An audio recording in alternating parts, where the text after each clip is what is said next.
पाण्डवाश्चैव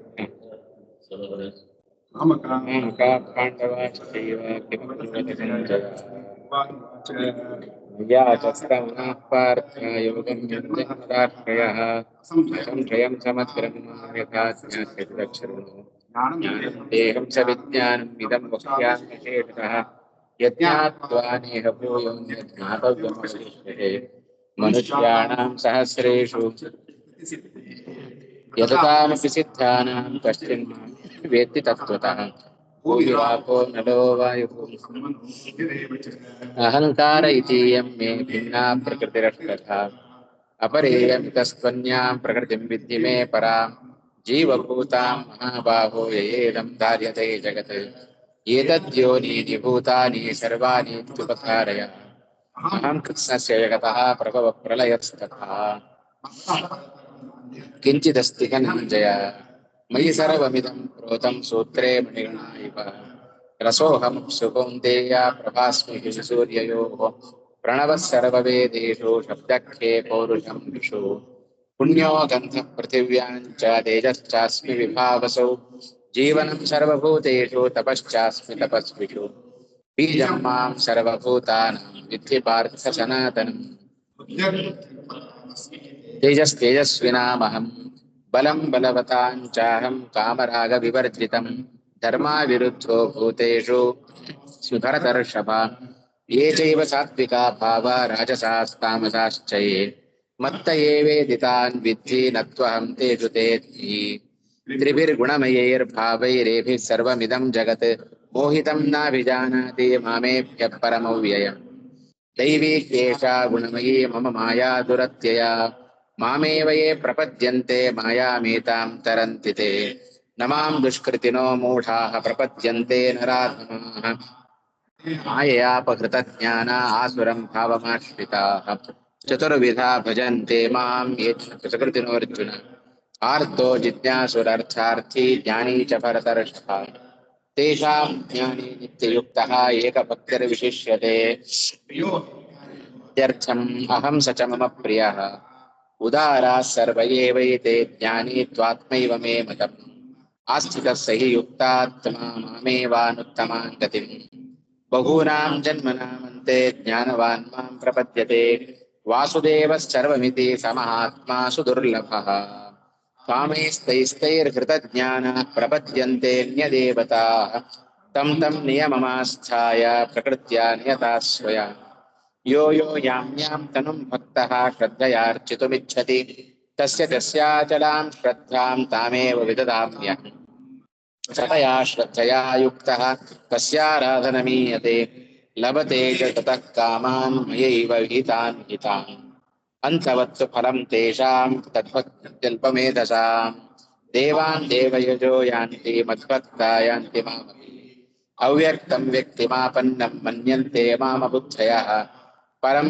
भावमजानन्तो ममाव्ययमनुत्तमम् नाहं प्रकाशः सर्वस्य योगमाया समावृतः मूढोऽयं नाभिजानाति लोको मामजमव्ययम् वेदाहं समतीतानि वर्तमानानि चार्जुन भविष्याणि च भूतानि मां तु वेद न कश्चन इत्था द्वेषसमुत्थेन द्वन्द्वमोहेन भारत सर्वभूतानि सम्मोहं सर्गे यान्ति परन्तप येषां त्वन्तगतं पापं जनानां पुण्यकर्मणां ते द्वन्द्वमोहविनिर्मुक्ता भजन्ते मां दृढव्रताः जरामरणमोक्षाय मामाश्रित्य यतन्ति ते तद्विदकृत्स्नम् अध्यात्मं कर्म चाखिलम् साधिभूताधिदैवं मां साधियज्ञं च ये विदुः प्रयाणकालेऽपि च मां ते विदुर्युक्तचेतसः इति श्रीमद्भगवद्गीतासु उपनिषत्सु योगशास्त्रे कृष्णार्जुनसंवादे ज्ञानविज्ञानयोगो नाम सप्तमोऽध्यायः. ಇಲ್ಲಿ 7ನೇ ಅಧ್ಯಾಯದ ಪಾರಾಯಣ ಪ್ರಾಯ ಇವತ್ತಿಗೆ ಮುಗಿಯತ್ತೆ. ಮುಂದಿನ ಸಲಿಯಿಂದ 8ನೇ ಅಧ್ಯಾಯ ಪ್ರಾರಂಭ ಆಗುತ್ತೆ. ಮುಂದಿನ ಗೀತಾ ಜಯಂತಿ ಹೊತ್ತಿಗೆ ಹೆಚ್ಚು ಗೀತೆಯಲ್ಲಿ ಅಭ್ಯಾಸ ಆಗೋ ರೀತಿಯಲ್ಲಿ ಪ್ರತಿನಿತ್ಯ ಒಂದು 10 ಶ್ಲೋಕ ಗೀತೆ ಪಾರಾಯಣ ಮಾಡ್ತೇನೆ. 10 ಅಥವಾ 15 ಅಥವಾ 10 ನಿಮಿಷ ಅಂತ ಇಟ್ಕೊಳ್ಳಿ. 10 ನಿಮಿಷ ಗೀತೆಯನ್ನು ನಾನು ಪಾರಾಯಣ ಮಾಡ್ತೇನೆ ಅಂತ ಇಟ್ಕೊಂಡ್ರೆ ಮುಂದಿನ ಸತಿ ಗೀತಾ ಜಯಂತಿ ಹೊತ್ತಿಗೆ ಎಷ್ಟೋ ಸರಾಗವಾಗಿ ನಿಮಗೆ ಪಾರಾಯಣಕ್ಕೆ ಅನುಕೂಲ ಆಗುತ್ತೆ. ಈ ಸತಿ ಕೆಲವರಿಗೆ ಕಷ್ಟ ಆಯ್ತು ಅಲ್ವಾ? ಈ ಸತಿ ನಮ್ದು ಮೊದಲನೇ ಪ್ರಯತ್ನ ಆದ್ರಿಂದ ಅದೇ ಹೇಗ್ ಮಾಡಬೇಕು, ಎಷ್ಟು ಟೈಮ್ ಹಿಡಿಸುತ್ತೆ ನಮಗೂ ಗೊತ್ತಾಗಿರ್ಲಿಲ್ಲ. ಆಯ್ತಾ? ಮುಂದಿನ ಸತಿಯಿಂದ ಇನ್ನೊಂದು ಸ್ವಲ್ಪ ನಿಧಾನವಾಗಿ ಹೇಳಿದ್ರೆ 2.25 ಮ್ಯಾಕ್ಸಿಮಮ್ 1.5 ಗಂಟೆ ಅಂತ ಇಟ್ಕೊಂಡ್ರೆ ಅವಾಗ ಪರಿಪೂರ್ಣವಾಗಿ ನಿಧಾನವಾಗಿ ಚೆನ್ನಾಗಿ ಮಾಡಬಹುದು. ಹಾಗಾಗಿ ಆ ರೀತಿಯಲ್ಲಿ ಅಭ್ಯಾಸ ಆಗೋ ಹಾಗೆ ಪ್ರತಿನಿತ್ಯ ದಿವಸಕ್ಕೆ ಒಂದು 10 ನಿಮಿಷ ಎಷ್ಟಾಗುತ್ತೋ ಅಷ್ಟು ಶ್ಲೋಕ ಗೀತೆ ಪಾರಾಯಣ ಮಾಡುತ್ತೇನೆ ಅಂತ ಸಂಕಲ್ಪ ಮಾಡು.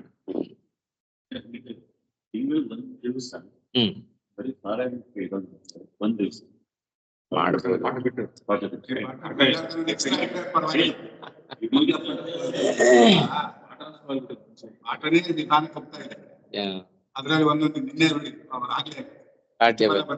ಈಗ 2-3 ಪಾಠ್ಯದಿಂದ ಅನಧ್ಯಯನ ಹಾಗೆ ಆಗ್ತಾ ಇದೆ ಅಲ್ವಾ? ಅವತ್ತಿನ ದಿವಸ ಮಾಡು. ಕರೆಕ್ಟ್. ಒಳ್ಳೆ ಉಪಾಯ, ಒಳ್ಳೆ ಉಪಾಯ. ಬೇಕಾದ್ರೆ ನೀವು ಕೆಲವೊಂದ್ ದಿವಸ ಹಾಗೆ ಅವಕಾಶ ಇತ್ತು ಅಂತ ಆದ್ರೆ, ಈಗ ಪಾಠ ಮುಗಿದ ಮೇಲೂ ನೀವು ಕೂಡ್ಲಿಕ್ಕೆ ತಯಾರಿದ್ದೀರಿ ಇನ್ನೊಂದ್ ಸ್ವಲ್ಪ ಹೊತ್ತು ಹಾಕ್ಲಿಕ್ಕೆ ಅಂತ ಆದ್ರೆ ಬೇಕಾದ್ರೆ ಕಂಟಿನ್ಯೂ ಮಾಡಬಹುದು.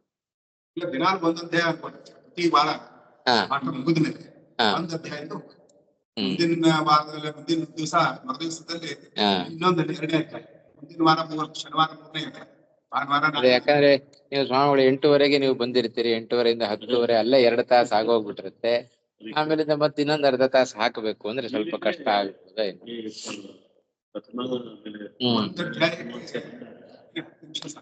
10 ನಿಮಿಷ ಸಾಕು ಅಲ್ವಾ? ಆಯ್ತು, ನೋಡೋಣ, ಪ್ರಯತ್ನ ಮಾಡೋಣ. ಇನ್ ಚಾತುರ್ಮಾಸ್ಯದಲ್ಲಿ ಆಗುತ್ತೆ. ಚಾತುರ್ಮಾಸ್ಯದಲ್ಲಿ ಅದೇ ಚಾತುರ್ಮಾಸ್ಯ ಸ್ವಾಮಿಗಳ ಸತಿ ಉಡುಪಿಯಲ್ಲಿ ಕೂಡ್ತಾ ಇದ್ದಾರೆ. ಹಾಗಾಗಿ ಯಾವಾಗ ಸ್ವಾಮಿಗಳ ಪಾಠ ಇರೋದಿಲ್ಲ, ಬೇಕಾದ್ರೆ 9ರಿಂದ 10, 9:15ರಿಂದ 10:15 ತನಕ ಪಾರಾಯಣ ಪಾಠ ಮಾಡಿ ಆಮೇಲಿಂದ 10:30 ತನಕ 1/4 ಗಂಟೆ ಪಾರಾಯಣ ಮಾಡು ಅಲ್ವಾ?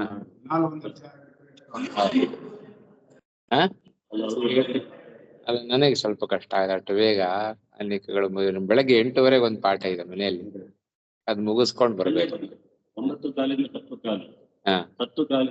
10:15ರಿಂದ 10:30 ತನಕ 1/4 ಗಂಟೆ 20 ನಿಮಿಷ.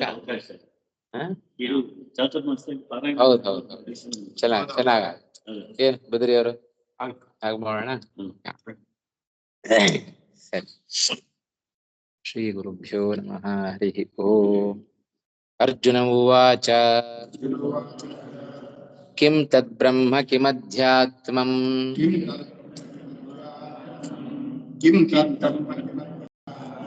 ಕಿಂ ಕರ್ಮ ಪುರುಷೋತ್ತಮ ಅಧಿಭೂತಂ ಚ ಕಿಂ ಪ್ರೋಕ್ತಂ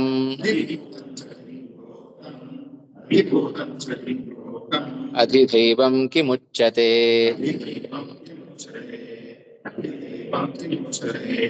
ಒಂದು 2ನೇ ಶ್ಲೋಕನು ಹೇಳೋಣ. ಅಧಿಯಜ್ಞ ಕಥಂಕೋತ್ರ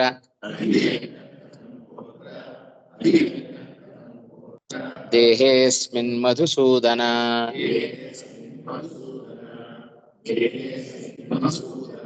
ಪ್ರಯಾಣಕಾಲೇ ಚ ಕಥಂ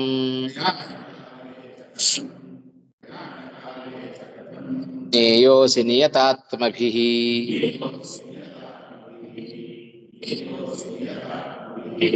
ಕಿಂ ತದ್ಬ್ರಹ್ಮ ಕಿಮಧ್ಯಾತ್ಮಂ ಕಿಂ ಕರ್ಮ ಪುರುಷೋತ್ತಮ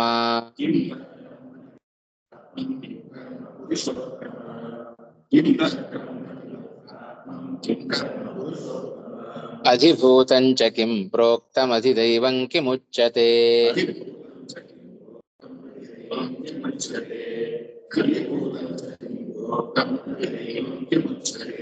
ಅಧಿಯಜ್ಞ ಕಥಂಕೋತ್ರ ದೇಹೇಸ್ಮಿನ್ ಮಧುಸೂದನ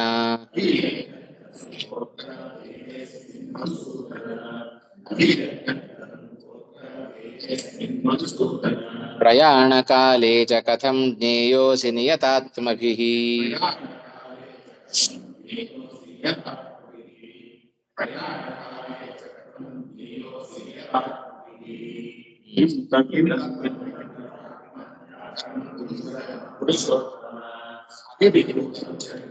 ಕಿಂ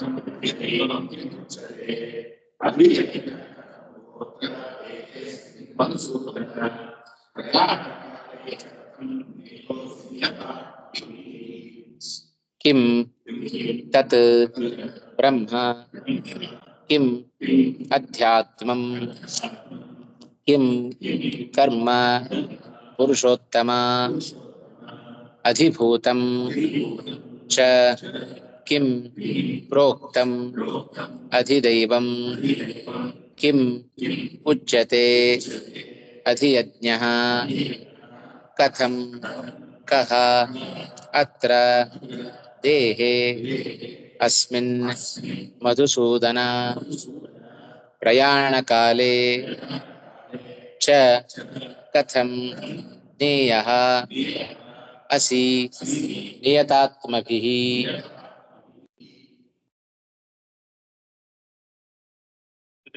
ಎಂಟನೇ ಅಧ್ಯಾಯ ಪ್ರಥಮ ಷಟ್ಕ, ದ್ವಿತೀಯ ಷಟ್ಕ, ತೃತೀಯ ಷಟ್ಕ ಅಂತ ರಾಯರು 3 ವಿಭಾಗ ಮಾಡಿಕೊಂಡಿದ್ರು. ಮೊದಲನೆಯ 6 ಅಧ್ಯಾಯ, ಎರಡನೆಯ 6 ಅಧ್ಯಾಯ ಮತ್ತು ಮೂರನೆಯ 6 ಅಧ್ಯಾಯಗಳು. ಹೀಗೆ 6ರಂತೆ 3 ವಿಭಾಗಗಳನ್ನು ಮಾಡಿಕೊಂಡು ಪ್ರಥಮ ಷಟ್ಕದಲ್ಲಿ ಭಗವಂತ ಅಂದ್ರೆ ಏನು, ಸಾಧನೆಯನ್ನ ಏನು ಮಾಡಬೇಕು ಜೀವ ಅಂತ ತಿಳಿಸ್ಕೊಟ್ರು. ದ್ವಿತೀಯ ಷಟ್ಕದಲ್ಲಾಗಬೇಕಾದರೆ ಕೃಷ್ಣ ಏನ್ ತಿಳಿಸ್ಕೊಡ್ತಾ ಇದ್ದಾನೆ, ಎರಡನೆಯ ಆ ಷಟ್ಕದಲ್ಲಿ ಅಂದ್ರೆ ನಂತರದ 7ನೇ ಅಧ್ಯಾಯದಿಂದ 12ನೇ ಅಧ್ಯಾಯದವರೆಗೆ ಅದನ್ನ ದ್ವಿತೀಯ ಷಟ್ಕ ಅಂತ ಕರೀತಾರೆ. ಆ ಪರಮಾತ್ಮನ ಪ್ರಾಪ್ತಿಗೆ ಬೇಕಾದ ಸಾಧನೆಗಳು ಏನು, ಏನ್ ಸಾಧನೆಗಳನ್ನು ಮಾಡಿಕೊಳ್ಬೇಕು ಜೀವ ಅನ್ನೋದನ್ನ ಈ ದ್ವಿತೀಯ ಷಟ್ಕದಲ್ಲಿ ಭಗವಂತ ತಾನು ತಿಳಿಸ್ಕೊಡ್ತಾ ಇದ್ದಾನೆ. ಅದರಲ್ಲಿ ಒಂದು ಅಧ್ಯಾಯವನ್ನು ದ್ವಿತೀಯ ಷಟ್ಕದಲ್ಲಿ, ಮೊದಲನೇ ಅಧ್ಯಾಯವನ್ನು 7ನೇ ಅಧ್ಯಾಯವನ್ನು ಈಗಾಗಲೇ ಮುಗಿಸಿದ್ದೇವೆ. ಇವತ್ತಿನಿಂದ 8ನೇ ಅಧ್ಯಾಯ ಅದು ಪ್ರಾರಂಭ ಆಗಬೇಕು. ಇದು ಈ ಅಧ್ಯಾಯ ದ್ವಿತೀಯ ಷಟ್ಕದಲ್ಲಿ ಸೇರುತ್ತಾ ಇಲ್ವಾ? ಸೇರಬೇಕು ಅಂತಾದರೆ ಏನ್ ಮಾಡಬೇಕು? ಭಗವಂತನ ಪ್ರಾಪ್ತಿಗೆ ಬೇಕಾದ ಉಪಾಯಗಳನ್ನು ತಿಳಿಸ್ಕೊಡೋದು. ದ್ವಿತೀಯ ಷಟ್ಕದಲ್ಲಿ ಅಂದ್ರೆ ನಂತರದ 6ರ ನಂತರದ ಅಧ್ಯಾಯದಲ್ಲಿ, ನಂತರದ 6 ಅಧ್ಯಾಯಗಳಲ್ಲಿ ಏನ್ ತಿಳಿಸ್ಕೊಡ್ತಾ ಇದ್ದಾನೆ ಕೃಷ್ಣ ಪರಮಾತ್ಮ? ಜ್ಞಾನ ಸಾಧನವನ್ನ ತಿಳಿಸ್ಕೊಡ್ತಾ ಇದ್ದಾನೆ, ಜ್ಞಾನೋಪಾಯಗಳನ್ನು ತಿಳಿಸ್ಕೊಡ್ತಾ ಇದ್ದಾನೆ.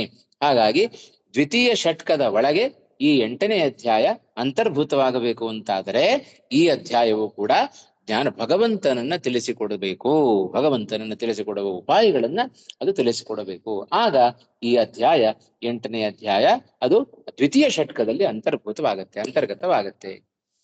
ಹಾಗಾದರೆ ಈ ವಿಷಯದಲ್ಲಿ, ಈ ಅಧ್ಯಾಯದಲ್ಲಿ ಏನು ವಿಷಯವನ್ನು ನಿರೂಪಣೆ ಮಾಡ್ತಾ ಇದ್ದಾರೆ? ಹಾಗಾದ್ರೆ ಇದು ಸೇರುತ್ತೋ ಇಲ್ವೋ? ಹಿಂದಿನ ಅಧ್ಯಾಯಕ್ಕೂ ಈ ಅಧ್ಯಾಯಕ್ಕೂ ಪರಸ್ಪರ ಸಂಬಂಧ ಇದೆಯೋ ಇಲ್ಲವೋ? ಇಷ್ಟು ಅಂಶವನ್ನ ಪ್ರಾರಂಭದ ಶ್ಲೋಕದಲ್ಲಿಯೇ ರಾಯರು ಪೀಠಿಕೆಯ ರೂಪದಲ್ಲಿ ಇದನ್ನೆಲ್ಲ ತಿಳಿಸಿಕೊಟ್ಟಿದ್ದಾರೆ. ಶ್ರೀಮದ್ ಆಚಾರ್ಯರು ಇದಕ್ಕೆ ತಾತ್ಪರ್ಯವನ್ನು ಹೆಚ್ಚು ಬರಲಿಲ್ಲ, ಭಾಷ್ಯದಲ್ಲೂ ಹೆಚ್ಚು ಹೇಳಲಿಲ್ಲ. ರಾಯರು ಮಾತ್ರ ಪೂರ್ವಾಪರ ಸಂಬಂಧಗಳನ್ನ ಬಹಳ ಚೆನ್ನಾಗಿ ತಿಳಿಸ್ಕೊಟ್ಟಿದ್ದಾರೆ ವಿವೃತಿಯ ಮೂಲಕ. ಆಯ್ತಾ? ಅದನ್ನ ನೋಡುತ್ತಾ ಹೋಗೋಣ. ಇವಾಗ ಹಿಂದಿನ ಅಧ್ಯಾಯದ ಕೊನೆ ಭಾಗದಲ್ಲಿ ನಾವು ಕಂಡಂತೆ ಅರ್ಜುನನಿಗೆ ಕೃಷ್ಣ ಹೇಳಿದ ಅಲ್ವಾ, ಕೊನೆ 2 ಶ್ಲೋಕ 29 ಮತ್ತು 30ನೇ ಶ್ಲೋಕ, ಹಿಂದಿನ ಅಧ್ಯಾಯದ ಕೊನೆ 2 ಶ್ಲೋಕದ ಮೇಲೇನೆ ಹೊರಟದ್ದು, ಅದರ ವಿವರಣೆಗೋಸ್ಕರವೇ ಹೊರಟದ್ದು ಈ 8ನೇ ಅಧ್ಯಾಯ. ಕೊನೆಯಲ್ಲಿ ಹೇಳಿದ್ದೇನು ಕೃಷ್ಣ ಪರಮಾತ್ಮ? ಜರಾಮರಣ ಮೋಕ್ಷಾಯ ಮಾಂ ಆಶ್ರಿತ್ಯ ಯೇ ಯತಂತಿ. ಜರಾ ಮರಣ ಮೋಕ್ಷಾಯ, ಈ ಮುಪ್ಪು ಮರಣ ಇವುಗಳ ಬಿಡುಗಡೆಗೋಸ್ಕರ ಯಾರು ನನ್ನನ್ನ ಆಶ್ರಯಿಸಿಕೊಂಡು ಯಾರ ಸೇವೆಯನ್ನ ಮಾಡ್ತಾರೆಯೋ, ಯಾರು ಪ್ರಯತ್ನವನ್ನ ಮಾಡ್ತಾರೆಯೋ, ತೇ ಬ್ರಹ್ಮವಿದುಹು ತತ್ ಬ್ರಹ್ಮವಿದುಹು, ಆ ಬ್ರಹ್ಮನನ್ನ ತಿಳಿತಾರೆ. ಹೌದಾ? ಅಷ್ಟೇ ಅಲ್ಲ, ಜೊತೆಗೆ ಅಧ್ಯಾತ್ಮ ಕೃತ್ಸ್ನಂ ಅಧ್ಯಾತ್ಮಂ, ಎಲ್ಲ ಅಧ್ಯಾತ್ಮವನ್ನ ತಿಳಿತಾರೆ, ಎಲ್ಲ ಜ್ಞಾನವನ್ನ ಪಡೆದುಕೊಳ್ತಾರೆ. ಅಖಿಲಂ ಕರ್ಮ ವಿದುಹು, ಎಲ್ಲ ಕರ್ಮಗಳನ್ನ ತಿಳಿತಾರೆ. 29ನೇ ಶ್ಲೋಕದಲ್ಲಿ ಹೇಳಿದ. ಅಷ್ಟೇ ಅಲ್ಲ, ಸಾಧಿಭೂತಂಚ ಮಾಂ ಸಾಧಿಭೂತ ಅಧಿದೈವಂ ಮಾಂ ಸಾಧಿ ಯಜ್ಞಂಚ ಯೇ ವಿದುಹು. ಇದೆಲ್ಲ ಅಧಿಭೂತ ಅಧಿದೈವ ಅಧಿಯಜ್ಞ ಸ್ವರೂಪನಾದ ನನ್ನನ್ನ ಪ್ರಯಾಣ ಕಾಲೇ, ಮರಣ ಸಮಯದಲ್ಲಿ ಯಾರು ತಿಳಿತಾರೆಯೋ ಅವ್ರಿಗೇನಾಗತ್ತೆ? ತೇ ವಿದುಹು ಯುಕ್ತ ಚೇತಸಃ ಮಾಂ, ನನ್ನನ್ನ ಯಾವುದೇ ಅಪೇಕ್ಷೆಗಳಿಲ್ಲದಂತೆ ಮರಣಕಾಲದಲ್ಲಿ ಯಾರು ನನ್ನನ್ನು ಸ್ಮರಣೆ ಮಾಡುತ್ತಾರೆಯೋ ಅವರು ವಿಶೇಷವಾದ ಸ್ಥಾನವನ್ನು ಪಡೆದುಕೊಳ್ಳುತ್ತಾರೆ. ಹೀಗೆ 29 ಮತ್ತು 30ನೇ ಶ್ಲೋಕದಲ್ಲಿ ಅಧಿಭೂತ, ಅಧಿದೈವ, ಅಧಿಯಜ್ಞ ಅನ್ನುವ ಶಬ್ದಗಳು ಬಂತು. ಜೊತೆಗೆ ಬ್ರಹ್ಮ ಅಂತ ಬಂತು, ಆ ಬ್ರಹ್ಮನನ್ನ ತಿಳಿತಾನೆ ಅಂತ ಬಂತು. ಅಧ್ಯಾತ್ಮವನ್ನ ಯಾರು ತಿಳಿತಾರೆಯೋ, ಬ್ರಹ್ಮನನ್ನ ಯಾರು ತಿಳಿತಾರೆಯೋ, ಜೊತೆಗೆ ಎಲ್ಲ ಕರ್ಮಗಳನ್ನ ಯಾರು ತಿಳಿತಾರೆಯೋ ಅವರು ವಿಶೇಷವಾಗಿ ನನ್ನನ್ನ ಕೊಂತಾರೆ ಅಂತ ಇಷ್ಟಂಶಗಳನ್ನ, ಸುಮಾರು 6 ಅಂಶಗಳನ್ನ ಕೃಷ್ಣ ಪರಮಾತ್ಮ ಹಿಂದಿನ ಶ್ಲೋಕಗಳಲ್ಲಿ ತಾನು ತಿಳಿಸಿಕೊಟ್ಟ. ಅದರ ಮೇಲೆನೆ ಅದರ ವಿವರಣೆಯನ್ನ ಈ ಅಧ್ಯಾಯದಲ್ಲಿ ಕೃಷ್ಣ ಪರಮಾತ್ಮ ತಾನು ಮಾಡುತ್ತಾ ಇದ್ದಾನೆ. ಹಾಗಾಗಿ ಹಿಂದಿನ ಅಧ್ಯಾಯಕ್ಕೂ ಈ 8ನೇ ಅಧ್ಯಾಯಕ್ಕೂ ಪರಸ್ಪರ ಸಂಬಂಧ ಇದೆ. 7ನೇ ಅಧ್ಯಾಯದ ಕೊನೆಯ ಭಾಗದಲ್ಲಿ ಉಲ್ಲೇಖಗೊಂಡ ವಿಚಾರಗಳ ಬಗ್ಗೆನೇ ವಿಶದವಾಗಿ ಇನ್ನೂ ಹೆಚ್ಚಿನ ವಿವರಗಳನ್ನು ತಿಳಿಸುವುದಕ್ಕೋಸ್ಕರ ಈ 8ನೇ ಅಧ್ಯಾಯ ಹೊರಟಿದೆ. ಹಾಗಾಗಿ ಇದು ಪೂರ್ವ ಪ್ರಸಕ್ತವಾದದ್ದೇ ವಿಷಯವನ್ನ ಹೇಳ್ತಾ ಇದೆ ವಿನಃ ಅಪ್ರಸಕ್ತವಾದ ವಿಷಯವನ್ನ 8ನೇ ಅಧ್ಯಾಯ ಉಲ್ಲೇಖ ಮಾಡ್ತಾ ಇಲ್ಲ. ಆದ್ದರಿಂದ ಹಿಂದಿನ ಅಧ್ಯಾಯಕ್ಕೂ ಈ ಅಧ್ಯಾಯಕ್ಕೂ ಸಂಬಂಧ ಉಂಟು, ಸಂಬಂಧ ಕಲ್ಪಿತವಾಯಿತು. ಇನ್ನು ವಿಶೇಷವಾಗಿ ಇನ್ನೊಂದು ಏನು ಅಂಶವನ್ನು ನೋಡಬೇಕು, ಈ ಷಟ್ಕದಲ್ಲಿ ಇದು ಸೇರುತ್ತಾ ಇಲ್ವಾ, ಅಂತರ್ಗತ ಆಗುತ್ತಾ ಇಲ್ವಾ, ಈ ದ್ವಿತೀಯ ಷಟ್ಕಕ್ಕೆ ಬೇಕಾದ ವಿಷಯವನ್ನ ಈ ಅಧ್ಯಾಯ ನಿರೂಪಣೆ ಮಾಡ್ತಾ ಇದೆಯಾ ಇಲ್ವಾ ಅಂತ ಅದನ್ನೊಂದು ನಾವು ನೋಡ್ಬೇಕು. ಅದು ಇದೆ ಅಂತ ಹೇಳ್ತಾರೆ ರಾಯರು. ಭಗವಂತನ ಪ್ರಾಪ್ತಿಗೆ ಬೇಕಾದ ಉಪಾಯಗಳನ್ನ ಈ ಅಧ್ಯಾಯಕ್ಕೂ ಕೂಡ ಭಗವಂತನನ್ನು ತಿಳಿಸಿಕೊಡುವ ಉಪಾಯವನ್ನ ಅಥವಾ ಭಗವಂತನನ್ನು ತಿಳಿಸಿಕೊಡುವ ಅನೇಕ ವಿಚಾರಗಳನ್ನ ಈ ಅಧ್ಯಾಯದಲ್ಲಿ ಕೃಷ್ಣ ಪರಮಾತ್ಮ ಉಲ್ಲೇಖ ಮಾಡಿದ್ದಾನಾದ್ದರಿಂದ ಈ ಅಧ್ಯಾಯ ದ್ವಿತೀಯ ಷಟ್ಕದಲ್ಲಿ ಅಂತರ್ಗತವಾಗತ್ತೆ, ಇದಕ್ಕಿಂತ ಬಹಿರ್ಭೂತವಾದದ್ದಲ್ಲ. ಇದಿಷ್ಟು ಈ 8ನೇ ಅಧ್ಯಾಯಕ್ಕೆ ಪೀಠಿಕೆಯನ್ನ ಪ್ರಾರಂಭದಲ್ಲಿ ರಾಯರಷ್ಟು ಕೊಡ್ತಾರೆ. ಈಗ ಹೇಳಿದಷ್ಟು ವಿಚಾರ ವಿವೃತ್ತಿಯಲ್ಲಿ ಉಂಟು, ನೋಡೋಣ ಒಮ್ಮೆ. ಓಂ ತೇ ಬ್ರಹ್ಮ ತದ್ವಿದುಹು ಇತ್ಯುಕ್ತಸ್ಯ ಪ್ರಯಾಣ ಕಾಲೇಪಿ ಚ ಮಾಂ ವಿದುಹು ಇತ್ಯುಕ್ತಸ್ಯ ಚ. ಹಿಂದಿನ 2 ಶ್ಲೋಕಗಳು, ಇದು 29 ಮತ್ತು 30ನೇ ಶ್ಲೋಕ. ವ್ಯಾಖ್ಯಾನಂ ಅತ್ರ ಪ್ರಾಧಾನ್ಯೇನ ಕ್ರಿಯತೆ. ಅತ್ರ ನಾಮ ಅಸ್ಮಿನ್ ಅಷ್ಟಮಾಧ್ಯಾಯೇ. ಈ 8ನೇ ಅಧ್ಯಾಯದಲ್ಲಿ ಪ್ರಧಾನವಾಗಿ ಹಿಂದಿನ 2 ಶ್ಲೋಕದಲ್ಲಿ ಏನ್ ಹೇಳಿದ್ದಾರೆಯೋ ಅದರ ವ್ಯಾಖ್ಯಾನವನ್ನ ಈ ಅಧ್ಯಾಯದಲ್ಲಿ ಕೃಷ್ಣ ಪರಮಾತ್ಮ ತಾನು ಮಾಡ್ತಾ ಇದ್ದಾನೆ. ತತ್ ಪ್ರಸಂಗಾತ್ ಅಂತಕಾಲ ಸ್ಮರಣ ಫಲಂ ತದುಪಾಯ ಪ್ರಕಾರ ಬ್ರಹ್ಮ ಪ್ರಾಪ್ತಿ ಮಾರ್ಗಶ್ಚ ಅತ್ರ ಉಚ್ಯತೆ ಇತಿ ಪೂರ್ವ ಆನಂತರ್ಯಂ ಅಧ್ಯಾಯ ಭೇದ ಸ್ವಸ್ಮಿನ್ ಏಕವಾಕ್ಯತಾಚ. ಇನ್ನೇನೇನಿದೆ ಈ ಅಧ್ಯಾಯಕ್ಕೆ ಅದನ್ನು ತಿಳಿಸಿಕೊಡ್ತಾ ಇದ್ದಾರೆ. ತತ್ ಪ್ರಸಂಗಾತ್ ಅಂತಕಾಲ ಸ್ಮರಣಂ, ವಿಷಯದ ಪ್ರಸಕ್ತಿಯನ್ನ ಏನು ಆ ಹಿಂದಿನ 2 ಅಧ್ಯಾಯದ 2 ಶ್ಲೋಕಗಳ ವಿಷಯಗಳನ್ನು ಇಲ್ಲಿ ಹೇಳ್ತಾ ಇದ್ದಾನೆ. ಅದಕ್ಕೆ ಪೂರ್ವ ಪ್ರಸಕ್ತಿ ಉಂಟು. ಜೊತೆಗೆ ಪ್ರಯಾಣ ಕಾಲೇ ಬಿಚಮಾಂ ಅನ್ನುವ ಪದವನ್ನು ಹಿಂದೆ ಹಾಕಿದ. ಅಂತ್ಯಕಾಲದಲ್ಲಿ ಭಗವಂತನ ಸ್ಮರಣೆಯನ್ನ ಮಾಡಬೇಕು. ಅಂತ್ಯಕಾಲದಲ್ಲಿ ಭಗವಂತನ ಸ್ಮರಣೆ ಮಾಡಿದ್ರೆ ಅದರ ಫಲ ಏನು, ಅದು ಬೇಕಲ್ಲ ನಮಗೆ. ಜೊತೆಗೆ ಅಂತ್ಯಕಾಲದಲ್ಲಿ ಭಗವಂತನ ಸ್ಮರಣೆಗೆ ಬೇಕಾದ ಸಾಧನ ಏನು? ಹೌದು, ಅಂತ್ಯಕಾಲದಲ್ಲಿ ಶ್ರೀಮದಾಚಾರ್ಯರು ಹೇಳಿದಿರೋದನ್ನ ಅಲ್ವಾ, ಅಂತಕಾಲೇ ವಿಶೇಷತಃ, ಅಂತ್ಯಕಾಲದಲ್ಲಿ ವಿಶೇಷವಾಗಿ ಭಗವಂತನ ಸ್ಮರಣೆ ಮಾಡಬೇಕು. ಸ್ಮರಣೆ ಮಾಡಬೇಕಾದ್ರೆ ಒಂದು ಸಾಧನ ಬೇಕಲ್ಲ. ಸುಮ್ಮನೆ ಸ್ಮರಣೆ ಮಾಡ್ಲಿಕ್ಕೆ ಸಾಧ್ಯವೋ? ಬರೋದಿಲ್ಲ ಸ್ಮರಣೆ. ಆ ಸ್ಮರಣೆ ಮಾಡಬೇಕಾದ್ರೆ ಅಂತ್ಯಕಾಲದಲ್ಲಿ ಅದಕ್ಕೇನು ಸಾಧನ? ಅಂತ್ಯಕಾಲದಲ್ಲಿ ಮಾಡಿದ ಸ್ಮರಣೆಯ ಫಲ ಏನು?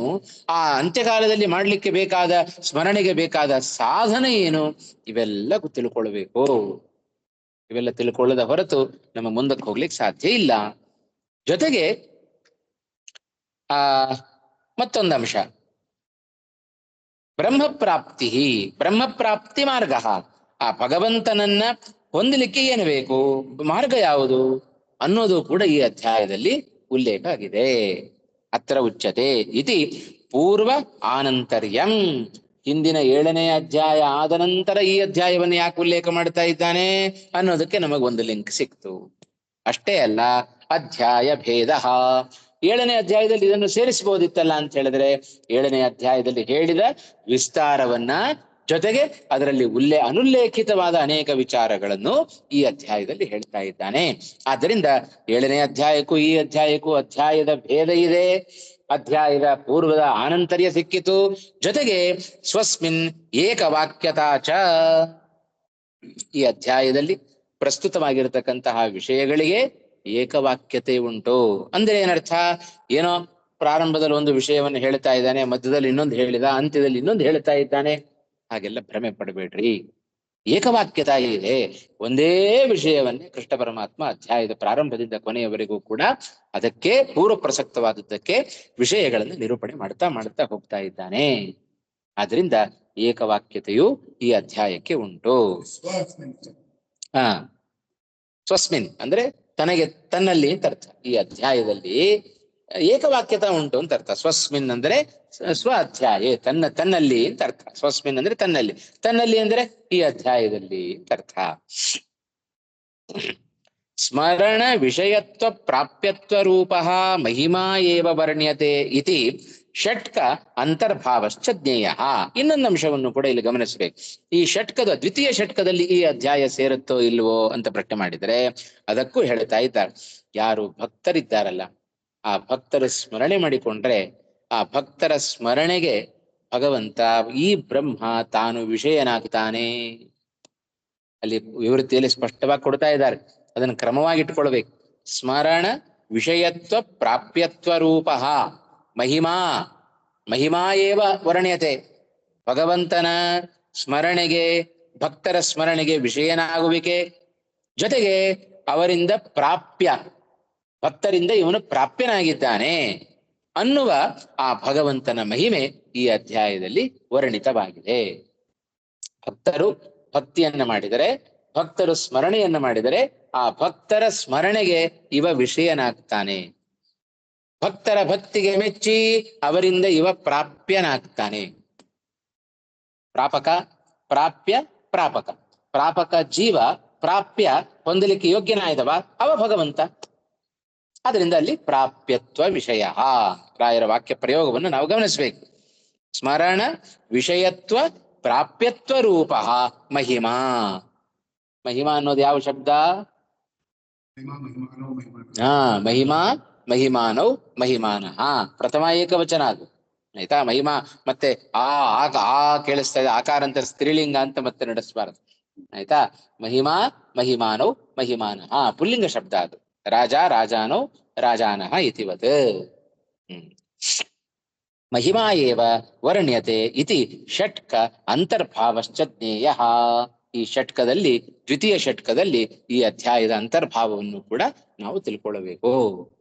ಇದಿಷ್ಟು ಈ ಅಧ್ಯಾಯದ ಪೀಠಿಕೆಯನ್ನ ರಾಯರು ಕೊಡ್ತಾ ಇದ್ದಾರೆ. ಇದು ನಾಲ್ಕು ಸತಿ ಓದ್ಕೊಳ್ಬೇಕು ನಾವು ಈ ಪೀಠಿಕೆಯನ್ನು. ಅಂದ್ರೆ ಮುಂದಿನ ಅಧ್ಯಾಯದಲ್ಲಿ ಹೇಳ್ತಕ್ಕಂಥ ಎಲ್ಲ ವಿಚಾರಗಳು ನಮಗೆ ಸ್ಮರಣೆಗೆ ಬರ್ತಾವೆ.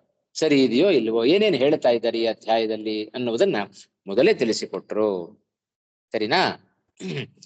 ಪೂರ್ವತ್ರ ತದ್ಬ್ರಹ್ಮ ವಿದುಹು ಇತಿ ಪರೋಕ್ಷ ನಿರ್ದೇಶೇನ ಬ್ರಹ್ಮ ಭಗವತಃ ಅನ್ಯದಿತಿ ಪ್ರತೀಯತೆ. ಹೌದಾ ಇಲ್ಲೋ? ಹಿಂದೆಯೂ ನಾವು ಈ ಪ್ರಶ್ನೆಯನ್ನು ಮಾಡ್ಕೊಂಡಿದ್ವಿ. ಅರ್ಜುನ ಕೇಳಿದ ಪ್ರಶ್ನೆಗೆ ಕೃಷ್ಣ ಏನು ಉತ್ತರ ಕೊಟ್ಟ? ಇಂಥವರೆಲ್ಲರೂ ಕೂಡ ಆ ಬ್ರಹ್ಮನನ್ನ ತಿಳಿತಾರೆ ಅಂತ ಹೇಳಿದ. ಅಲ್ಲೇ ನಾವು ಪ್ರಶ್ನೆ ಮಾಡ್ಕೊಂಡಿದ್ವಿ, ಆ ಬ್ರಹ್ಮನ ತಿಳಿತಾರೆ ಅಂತ ಹೇಳಿದ್ರೆ ಉಪದೇಶಕನಾದ ಈ ಕೃಷ್ಣ ಆ ಬ್ರಹ್ಮ ಇಬ್ಬರು ಬೇರೆ ಬೇರೆ ಅಂತ ಆಯ್ತಲ್ಲ. ನೋಡಪ್ಪ, ಇಷ್ಟೆಲ್ಲ ಸಾಧನೆ ಮಾಡಿದವರು ಆ ಬ್ರಹ್ಮನನ್ನ ತಿಳಿತಾರೆ ಅಂತ ಹೇಳಿದರೆ ಕೃಷ್ಣ ಎದುರುಗಡೆ ನಿಂತಿದ್ದಾನೆ. ಅವನು ಆ ಬ್ರಹ್ಮ ಬೇರೆ ಅಲ್ಲ, ಪರಬ್ರಹ್ಮ ಬೇರೆ ಅಲ್ಲ, ಈ ಕೃಷ್ಣ ಬೇರೆ ಅಲ್ಲ.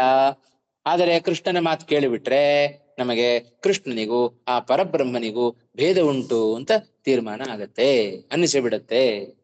ಅದಕ್ಕೋಸ್ಕರ ಹಾಗೆ ತಿಳಿಬಾರದು. ಪೂರ್ವತ್ರ ತದ್ಬ್ರಹ್ಮವಿದುಹು, ಆ ಬ್ರಹ್ಮನನ್ನ ತಿಳಿತಾರೆ ಅಂತ ಹೇಳಿದ್ದರಿಂದ ಪರೋಕ್ಷವಾಗಿ ನಿರ್ದೇಶ ಮಾಡಿದ, ಅಪರೋಕ್ಷವಾಗಿ ಅಲ್ಲ, ಪರೋಕ್ಷವಾಗಿ ನಿರ್ದೇಶ ಮಾಡ್ತಾ ಇದ್ದಾನೆ. ಆ ಬ್ರಹ್ಮ ಕಾಣಿಸ್ತಾ ಇಲ್ಲ ಇವಾಗ. ಹೌದಾ ಇಲ್ಲ? ಪರೋಕ್ಷಕ್ಕೂ ಅಪರೋಕ್ಷಕ್ಕೂ ವ್ಯತ್ಯಾಸ ಇದೆಯಲ್ಲ. ಅಪರೋಕ್ಷ ಅಂದ್ರೆ ಪ್ರತ್ಯಕ್ಷವಾಗಿ ಕಾಣೋದು ಅಂತ ಅರ್ಥ. ಪರೋಕ್ಷ ಅಂದ್ರೆ ಕಣ್ಣೆದಿರಿಗಿಲ್ಲ. ಆ ಬ್ರಹ್ಮನ ತಿಳಿತಾರೆ ಅಂತ ಹೇಳಿದ್ರೆ ಕಣ್ಣೆದಿರಿಗಿಲ್ಲ ಅವ. ಹಿಂದೆ ತದ್ಬ್ರಹ್ಮವಿದುಹು ಇತಿ ಪರೋಕ್ಷ ನಿರ್ದೇಶೇನ ಬ್ರಹ್ಮ, ಆಯ್ತಾ, ಭಗವತಃ ಅನ್ಯದಿತಿ ಪ್ರತೀಯತೆ. ಆ ಬ್ರಹ್ಮ ಎದುರುಗಡೆ ನಿಂತಿರ್ತಕ್ಕಂಥ ಕೃಷ್ಣನಿಗಿಂತ ಬೇರೆ ಎಂಬುದಾಗಿ ನಮಗೆ ಪ್ರತೀತಿ ಬರುತ್ತೆ. ಹೌದಾ? ತಥಾ ಸಾಧಿಭೂತಂ ಸಾಧಿದೈವಂ ಸಾಧಿಯಜ್ಞಂ ಮಾಂಚ ವಿದುಹು ಇತಿ ಯೋಜನೆಯ. ಅಷ್ಟೇ ಅಲ್ಲಲ್ಲ, 30ನೇ ಶ್ಲೋಕದಲ್ಲಿ ಹೇಳಿದ ಏತತ್ ಸ್ವರೂಪನಾದ, ಅಧಿಭೂತನಾದ, ಅಧಿದೈವನಾದ, ಅಧಿಯಜ್ಞನಾದ ನನ್ನನ್ನೂ ಕೂಡ ಯಾರು ತಿಳ್ಕೊಳ್ತಾರೆಯೋ ಅಂದ್ರೆ ಏನರ್ಥ? ಇಷ್ಟೂ ಸ್ವರೂಪನಾಗಿದ್ದಾನೆ, ಅಧಿಭೂತ ಸ್ವರೂಪನಾಗಿದ್ದಾನೆ, ಅಧಿಯಜ್ಞನೂ ಅವನೇ, ಅಧಿದೈವನೂ ಅವನೇ, ಎಲ್ಲವೂ ಅವನೇ. ಇತಿ ಯೋಜನೆಯ ಭಗವಜ್ಞಾನಾತ್ ಬ್ರಹ್ಮಜ್ಞಾನಂ ಅನ್ಯದಿತಿ ಪ್ರತೀಯತೆ. ಆ ಬ್ರಹ್ಮನನ್ನು ತಿಳಿತಾರೆ ಅಂತ ಹೇಳಿದ್ರಿಂದ ಕೃಷ್ಣನಿಗೂ ಆ ಬ್ರಹ್ಮನಿಗೂ ಭೇದ ಇದೆ ಅಂತ ತಿಳ್ಕೊಂಡಾಗಾಯ್ತು. ಅಷ್ಟೇ ಅಲ್ಲ, ಈ ರೀತಿಯಾಗಿ ಯಾರು ತಿಳ್ಕೊಳ್ತಾರೆಯೋ ಅಂದ್ರೆ ಭಗವಜ್ಞಾನಕ್ಕಿಂತ ಅಧಿಭೂತದ ಜ್ಞಾನ, ಅಧಿದೈವದ ಜ್ಞಾನ, ಅಧಿಯಜ್ಞದ ಜ್ಞಾನ ಇದು ಭಗವಜ್ಞಾನಕ್ಕಿಂತ ಅನ್ಯವಾದ ಜ್ಞಾನ ಅಂತಲೂ ನಮಗೆ ತಿಳಿಯುತ್ತೆ. ಪೂರ್ವ ಮಾತುಗಳನ್ನ, ಪೂರ್ವ ಶ್ಲೋಕಗಳನ್ನು ನಾವು ಗಮನಿಸಿದರೆ ಹೀಗೆ ನಮಗೆ ತಿಳಿಯುತ್ತೆ. ಅದಕ್ಕೋಸ್ಕರ ಅದೆಲ್ಲದರ ನಿವಾರಣೆಯನ್ನ ಈ ಅಧ್ಯಾಯದಲ್ಲಿ ರಾಯರು ಮಾಡ್ತಾ ಇದ್ದಾರೆ. ವಾಸುದೇವ ಅರ್ಥ ಆಯ್ತಾ? ತಥಾ ಏನ ಕಟ್ಟಿಯವರು ಪೂರ್ವತ್ರ ತದ್ಬ್ರಹ್ಮ ವಿದುಹು ಇತಿ ಜ್ಞಾಪಕ ಬರ್ತಾ ಇದೆಯಾ? ಪೂರ್ವತ್ರ ಅಂದ್ರೆ ಹಿಂದಿನ ಶ್ಲೋಕದಲ್ಲಿ ಅಂತ ಅರ್ಥ. ತದ್ಬ್ರಹ್ಮ ವಿದುಹು ಇತಿ ಪರೋಕ್ಷ ನಿರ್ದೇಶೇನ ಬ್ರಹ್ಮ ಭಗವತಃ ಅನ್ಯದಿತಿ ಪ್ರತೀಯತೆ.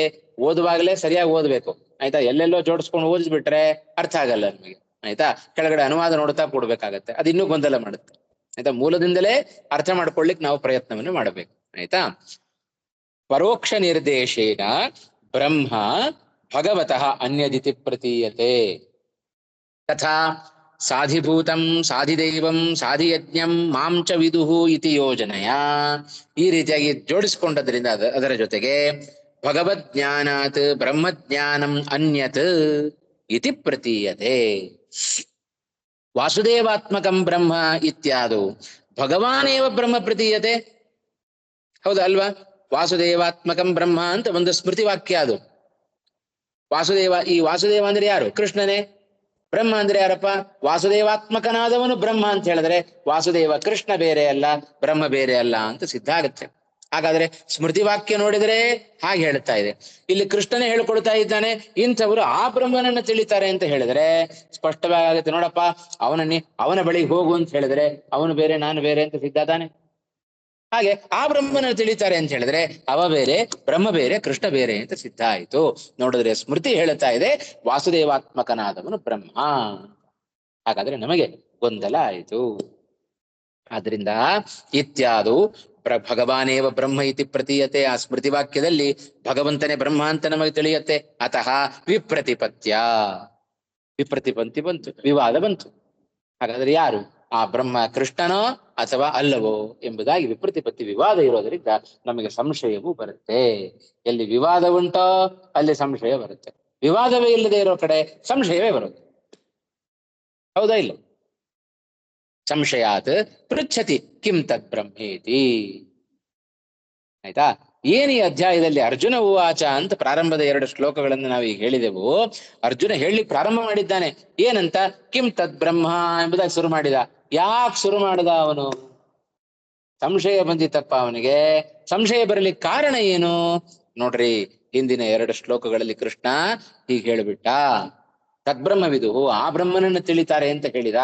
ಹಾಗಾದ್ರೆ ಎದುರುಗಡೆ ಇರೋ ಕೃಷ್ಣ ಆ ಬ್ರಹ್ಮ ಇಬ್ಬರು ಬೇರೆ ಬೇರೆ ಏನು ಅಂತ ಎಂಬುದು ಸಂಶಯ ಬಂತು. ಆದರೆ ಸ್ಮೃತಿ ಹೇಳ್ತಾ ಇದೆ ವಾಸುದೇವಾತ್ಮಕನಾದವನು ಬ್ರಹ್ಮ ಅಂತ ಹೇಳ್ತಾ ಇದೆ. ಹಾಗಾಗಿ ವಿಪ್ರತಿಪತ್ತಿಯಿಂದಾಗಿ ಅರ್ಜುನನಿಗೆ ಸಂಶಯ ಬಂತು. ಅದಕ್ಕೋಸ್ಕರ ಕಿಂ ತತ್ ಬ್ರಹ್ಮ, ಆ ಬ್ರಹ್ಮನನ್ನು ತಿಳಿತಾರೆ ಅಂತ ಹೇಳಿದೆಪ್ಪ, ಆ ಬ್ರಹ್ಮ ಹೇಗಿದ್ದಾನೆ ಅಂತ ಪ್ರಶ್ನೆ ಮಾಡ್ತಾ ಇದ್ದ. ಇದು ಅರ್ಜುನನ ಪ್ರಶ್ನೆಯ ಹಿನ್ನೆಲೆಯನ್ನ ಹೀಗೆ ನಮಗೆ ಜೋಡಿಸಿಕೊಡ್ತಾ ಇದ್ದಾರೆ ರಾಯರು. ಅರ್ಥ ಆಯ್ತಾ ಪ್ರತಿಯೊಂದು ವಾಕ್ಯಗಳಿಗೆ? ಅತಃ ವಿಪ್ರತಿಪತ್ಯ ಜಾತ ಸಂಶಯಾತ್. ಆಯ್ತಾ? ಸಂಶಯ ಬಂತವನಿಗೆ ವಿಪ್ರತಿಪತ್ತಿ ಬಂದದ್ದರಿಂದ. ಪೃಚ್ಛತಿ ಏನಂತ? ಕಿಂ ತದ್ ಬ್ರಹ್ಮೇತಿ, ಕಿಂ ತದ್ ಬ್ರಹ್ಮ ಎಂಬುದಾಗಿ ಅವನು ಪ್ರಶ್ನೆಯನ್ನು ಮಾಡ್ತಾನೆ. ಈ ಶ್ಲೋಕ ನೋಡಿ, ಆಯ್ತಾ? ಈ ಶ್ಲೋಕ ನೋಡಿದ್ರೆ ಸ್ಪಷ್ಟ ಆಗುತ್ತೆ. ಕಿಂ ಏನಿಲ್ಲ, ಬರೀ ಪ್ರಶ್ನೆ ಅಷ್ಟೇ. ಕಿಂ ತದ್ ಬ್ರಹ್ಮ, ಕಿಂ ಅಧ್ಯಾತ್ಮಂ. ಬ್ರಹ್ಮ ಅಂದ್ರೆ ಏನು, ಅಧ್ಯಾತ್ಮ ಅಂದ್ರೆ ಏನು? ಅಖಿಲಂ ಕರ್ಮವಿದುಹು, ಅದನ್ನು ಹೇಳಿದ್ದಾನೆ 29ನೇ ಶ್ಲೋಕದಲ್ಲಿ. ಕರ್ಮ ಅಂದ್ರೆ ಏನು? ಯಾವುದನ್ನು ಕರ್ಮ ಅಂತ ಕರೀತಾರೆ? ಪುರುಷೋತ್ತಮ ಅಂತ ಸಂಬೋಧನೆ ಅದು. ಪುರುಷೇಶು ಉತ್ತಮ ಪುರುಷೋತ್ತಮ ತತ್ಸಂಬುದ್ಧೌ.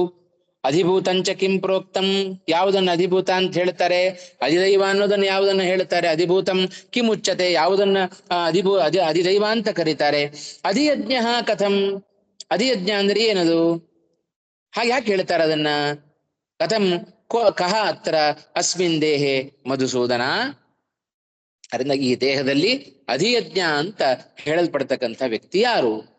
ಇದು ಪ್ರಶ್ನೆ ಇದೆ. ಆಯ್ತಾ? ಪ್ರಯಾಣ ಕಾಲೇ ಚ ಕಥಂ ಜ್ಞೇಯ ನಿಯತಾತ್ಮಭಿ.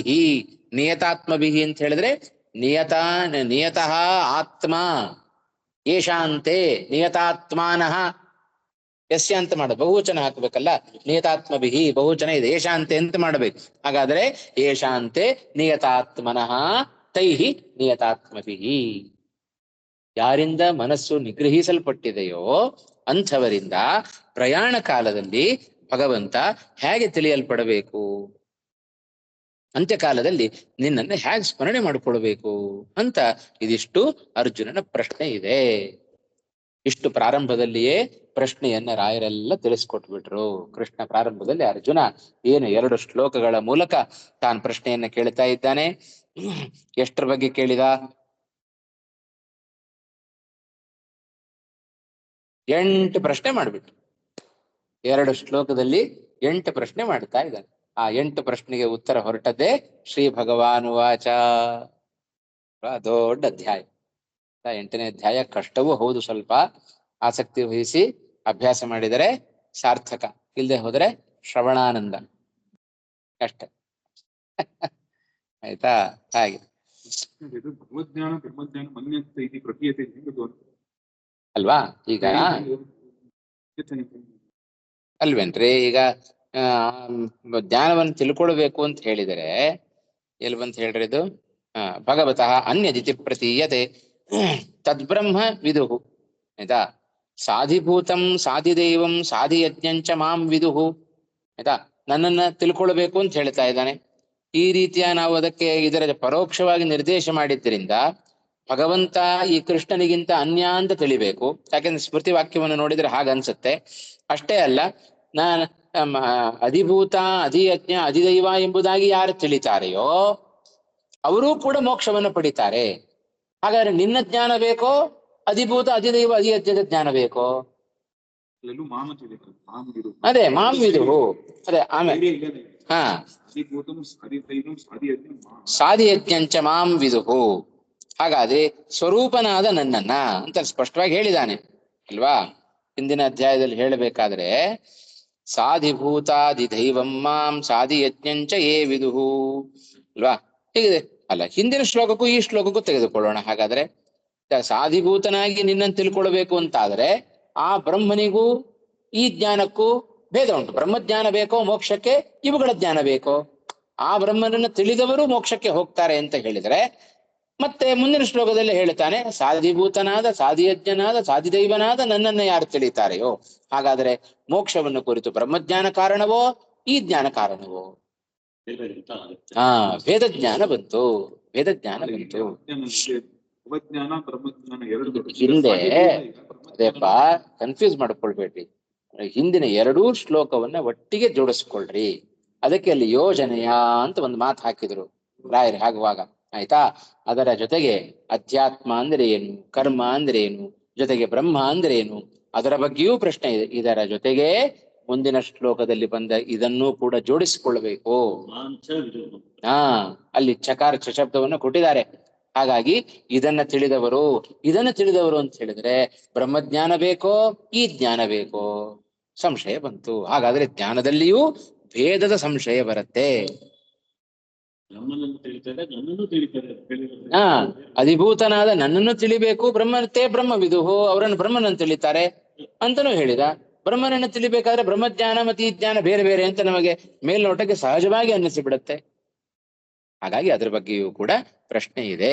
ಇದೆಲ್ಲದರ ಉದ್ದೇಶದಿಂದ ಕೃಷ್ಣ ಪರಮಾತ್ಮ ಅರ್ಜುನ ಮಾಡಿದ 8 ಪ್ರಶ್ನೆಗಳಿಗೆ ಉತ್ತರ ರೂಪದಲ್ಲಿ ಈ ಅಧ್ಯಾಯದಲ್ಲಿ ಉತ್ತರವನ್ನ ಕೊಡ್ತಾ ಇದ್ದಾನೆ. ಶ್ರೀ ಭಗವಾನು ವಾಚ ಎಂಬುದಾಗಿ ಸ್ಪಷ್ಟ ಆಯ್ತು ಮನಸ್ಸಿಗೆ?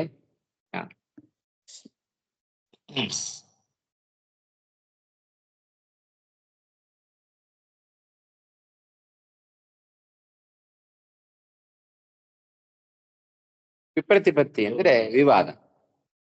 ವಿಪ್ರತಿಪತ್ತಿ ಅಂದ್ರೆ ವಿವಾದ ಬರುವುದು. ಆಯ್ತಾ? ಪ್ರತಿಪತ್ತಿ ಅಂದ್ರೆ ಜ್ಞಾನ, ವಿಪ್ರತಿಪತ್ತಿ ಅಂದ್ರೆ ವಿರುದ್ಧವಾದ ಜ್ಞಾನ. ಅವನಿಗೆ ಒಂದು ರೀತಿ ಜ್ಞಾನ ಬಂತು, ನನಗೊಂದು ರೀತಿ ಜ್ಞಾನ ಬಂತು. ಅದನ್ನೇ ವಿಪ್ರತಿಪತ್ತಿ ಅಂತ ಕರೀತಾರೆ. ಅದರಿಂದ ಏನಾಗುತ್ತೆ, ಅದರ ಫಲ ಏನು? ಸಂಶಯ ಬಂತು. ಮೂರನೇ ವ್ಯಕ್ತಿಗೆ ಸಂಶಯ ಬಂತು. ಆಚಾರ್ಯ ಭಾಷ್ಯದಲ್ಲಿ ಬರೆಯುವಾಗ ಏನು ವಿಷಯ ಹೇಳಲಿಲ್ಲ ಇದಕ್ಕೆ, ಆಯ್ತಾ? ಮೊದಲ 2 ಶ್ಲೋಕಕ್ಕೆ ಏನಿಲ್ಲ. ಸರಿ, ಮುಂದಕ್ಕೆ ಹೋಗೋಣ. ಅರ್ಥ ಆಯ್ತಲ್ಲ ಇದಕ್ಕೆ?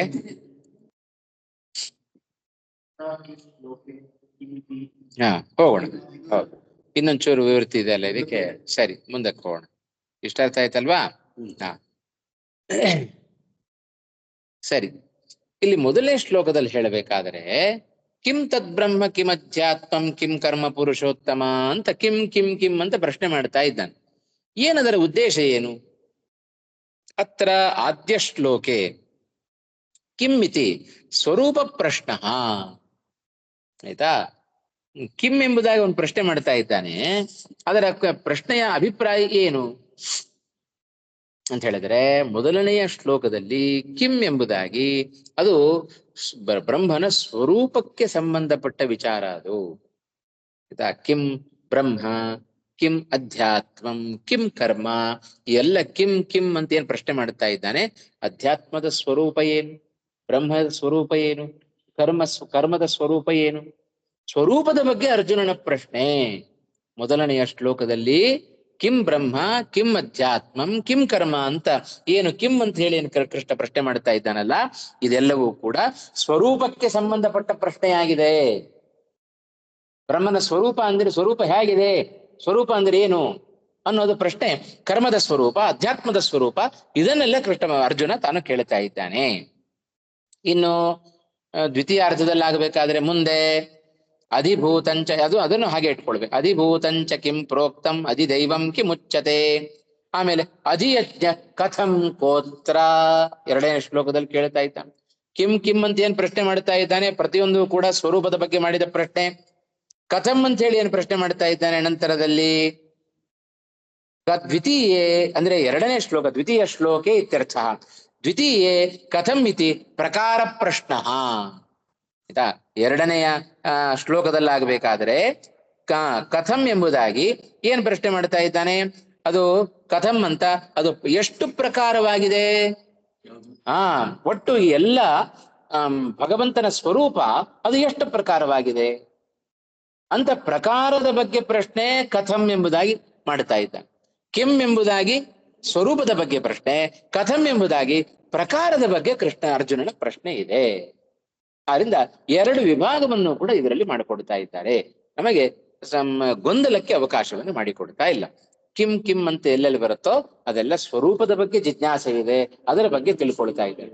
ಬ್ರಹ್ಮದ ಸ್ವರೂಪ ಏನು, ಮತ್ತು ಪ್ರಕಾರ ಅಂದ್ರೆ ಇಷ್ಟು, ಇದರಲ್ಲಿ ಎಷ್ಟು ಪ್ರಕಾರ ಇದೆಯಪ್ಪ, ಅಧಿದೈವದಲ್ಲಿ ಎಷ್ಟು ಪ್ರಕಾರ, ಅಧ್ಯಾತ್ಮದಲ್ಲಿ ಎಷ್ಟು ಪ್ರಕಾರ, ಅಧಿಭೂತದಲ್ಲಿ ಎಷ್ಟು ಪ್ರಕಾರ, ಇವೆಲ್ಲ ಆ ಪ್ರಕಾರಗಳ ಬಗ್ಗೆ ಕುರಿತು ಪ್ರಶ್ನೆ. ಅದನ್ನ ಕಥಂ ಎಂಬುದಾಗಿ ಅರ್ಜುನ ಮಾಡ್ತಾ ಇದ್ದಾನೆ. ಸ್ವರೂಪದ ಬಗ್ಗೆ ಜಿಜ್ಞಾಸೆಯನ್ನೇ ಇಟ್ಟುಕೊಂಡು ಕಿಂ ಎಂಬುದಾಗಿ ಪ್ರಶ್ನೆ ಮಾಡ್ತಾ ಇದ್ದಾನೆ. ಇಲ್ಲದೆ ಹೋದ್ರೆ ನಮಗೆ ಒಂದು ಕಡೆ ಕಿಂ ಅಂತ ಕೇಳಿದ, ಮತ್ತೊಂದು ಕಡೆ ಕಥಂ ಅಂತ ಕೇಳ್ತಾ ಇದ್ದಾನೆ, ಯಾಕೆ ಅಂತ ನಮಗೆ ಪ್ರಶ್ನೆ ಬಂದ್ರೆ ಅದಕ್ಕೂ ಉತ್ತರ ಬಂದದ್ದು ರಾಯರು ಈ ರೀತಿ ನಮಗೆ ಸಂಶಯವನ್ನು ನಿವಾರಣೆ ಮಾಡಿ ಕೊಡ್ತಾ ಇದ್ದಾರೆ. ಅಸ್ಮಿನ್ ದೇಹೇ, ಇಷ್ಟ ಆಯ್ತು, ಅರ್ಥ ಆಯ್ತಲ್ಲ ಇವಾಗ? ದ್ವಿತೀಯೇ ಕಥಮಿತಿ ಪ್ರಕಾರ ಪ್ರಶ್ನ. ಅಧಿಗತಃ ಯಜ್ಞಂ ಅಧಿಯಜ್ಞ ಇತಿ ಪ್ರಾದಿಸಮಾಸ ನ ಅವ್ಯಯೀ ಭಾವ. ಇಲ್ಲಿ 2ನೇ ಶ್ಲೋಕದಲ್ಲಾಗಬೇಕಾದ್ರೆ ಅಧಿಗತಃ ಅಧಿಯಜ್ಞ ಅಂತ ಒಂದು ಮಾತನ್ನ ಹೇಳಿದ ಅರ್ಜುನ ಕೇಳಬೇಕಾದ್ರೆ ಅಲ್ವಾ. ಅಧಿಯಜ್ಞ ಕಥಂ ಕೋತ್ರ ದೇಹೇಸ್ಮಿನ್ ಮಧುಸೂದನ ಅನ್ನುವ ಮಾತು ಬಂತು. ಅಲ್ಲಿ ಏನ್ ಅಭಿಪ್ರಾಯ? ಇಲ್ಲಿ ಅಧಿಯಜ್ಞ ಅಂತ ಹೇಳಬೇಕಾದ್ರೆ ಇಲ್ಲಿ ಸಮಾಸವನ್ನ, ಯಾವ ಸಮಾಸವನ್ನು ಮಾಡಬೇಕು? ಇದಕ್ಕೆ ಪ್ರಾದಿ ಸಮಾಸ ಅಂತ ಹೇಳಬೇಕು. ಆ ಪ್ರಾದಿ ಸಮಾಸದ ಬಗ್ಗೆ ಮುಂದಿನ ತರಗತಿಯಲ್ಲಿ ಹೇಳ್ತೇನೆ, ಪೂರ್ತಿ ವಿವರವಾಗಿ ಹೇಳ್ತೇನೆ. ಅವ್ಯಯೀ ಭಾವ ಸಮಾಸ ಅಲ್ಲ ಹೊರತು ಪ್ರಾದಿ ಸಮಾಸ ಅಂತ. ಬೇರೆ ಬೇರೆ ಉದಾಹರಣೆ ಕೊಟ್ರೆ ನಮಗೆ ಇನ್ನು ಸ್ಪಷ್ಟ ಆಗುತ್ತೆ. ಇದಕ್ಕೆ ಸದ್ಯಕ್ಕೆ ಇಷ್ಟು ವಿಚಾರ ತಿಳ್ಕೊಂಡಿರೋಣ ಇವಾಗ. ಅಧಿಗತಃ ಯಜ್ಞಂ ಅಧಿಯಜ್ಞ ಇತಿ ಪ್ರಾದಿ ಸಮಾಸ ನ ಅವ್ಯಯೀ ಭಾವ. ಆಯ್ತಾ? ಇದು ಅಧಿಯಜ್ಞ ಅನ್ನುವ ಪದ ಗೀತೆಯಲ್ಲಿ ಏನು ಉಲ್ಲೇಖ ಮಾಡಿದ್ದಾನೆ ಮೂಲದಲ್ಲಿ, ಇದು ಅವ್ಯಯೀ ಭಾವ ಸಮಾಸ ಅಂತಾಗಿದ್ರೆ ಏನಾಗ್ತಾ ಇತ್ತು? ಆ ನ ಯಜ್ಞ ಅಂತ ಆಗ್ತಿತ್ತು ಅಲ್ಲ. ಅದು ನನ್ಯುತ ಅಲ್ಲ, ಅಭಾವ ಮೂಲಕವಾಗಿ ಅವಿಭಾವ ಅಂತ ಆಗಿದ್ರೆ ಹಾಗೆ ಸಮಾಸ ಆಗ್ತಾ ಇತ್ತು. ಆದರೆ ಆ ರೀತಿ ಅವಿಭಾವವನ್ನು ಮಾಡಬೇಡಿ, ಇಲ್ಲಿ ಪ್ರಾದಿ ಸಮಾಸವನ್ನು ಮಾಡ್ರಿ. ಅದರ ವಿವರಣೆ ಸ್ವಲ್ಪ ನೋಡ್ಬೇಕು ಆಯ್ತಾ. ನೋಡಿ ವ್ಯಾಕರಣ ರೀತಿ ಅದನ್ನು ಹೇಳುತ್ತೇನೆ. ಪ್ರಾದಿ ಸಮಾಸದ ಬಗ್ಗೆ ಮತ್ತೆ ಅವಿಭಾವ ಸಮಾಸದ ಬಗ್ಗೆ ಲಕ್ಷಣವನ್ನ ಮುಂದಿನ ತರಗತಿಯಲ್ಲಿ ತಿಳಿಸ್ಕೊಡುತ್ತೇನೆ ಆಯ್ತಾ. ಹಾ, ಆರಿಂದ ಪ್ರಕೃತದಲ್ಲಿ ಅಧಿಗತಃ ಯಜ್ಞಂ ಅಧಿಯಜ್ಞ ಅಂತ ಹೀಗೆ ಸಮಾಸವನ್ನು ಮಾಡಬೇಕು ಅಂತ ಇಲ್ಲಿ ಸೂಚನೆ ಕೊಡ್ತಾರೆ ಆಯ್ತಾ. ಅತ್ರ ನಾಮ ದೇಹೇ ಅಧಿಯಜ್ಞ ಕಥಂ ಅಂದ್ರೆ ಅರ್ಜುನನ ಅಭಿಪ್ರಾಯ, ಈ ದೇಹದಲ್ಲಿ ಭಗವಂತ ತಾನು ಅಧಿಯಜ್ಞ ಅಂತ ಕರೆಸ್ಕೊಳ್ತಾನೆ. ಅದು ಕಥಂ, ಯಾವ ಪ್ರಕಾರದಿಂದಾಗಿ ಅವನು ಅಧಿಯಜ್ಞನಾಗಿದ್ದಾನೆ ಈ ದೇಹದಲ್ಲಿ ಅನ್ನೋದನ್ನ ತಿಳಿಬೇಕು. ಇದು ಪ್ರಕಾರವಾಗಿ ಕಥಂ ಎಂಬುದಾಗಿ ಪ್ರಶ್ನೆ ಮಾಡುತ್ತಾನೆ ಅಂತ ಹೇಳಿದ್ರಲ್ಲ, ಇದು ಭಗವಂತ ಅತ್ರ ಅಂದ್ರೆ ಅಸ್ಮಿನ್ ದೇಹೇ. ಹೌದು, ಎಲ್ಲಿದೆ ನೋಡ್ರಿ. ಹಾ, ದೇಹೇಸ್ಮಿನ್. ಹಾ, ಅಧಿಯಜ್ಞ ಕಥಂ ಅತ್ರ, ಅತ್ರ ಅಸ್ಮಿನ್ ದೇಹೇ.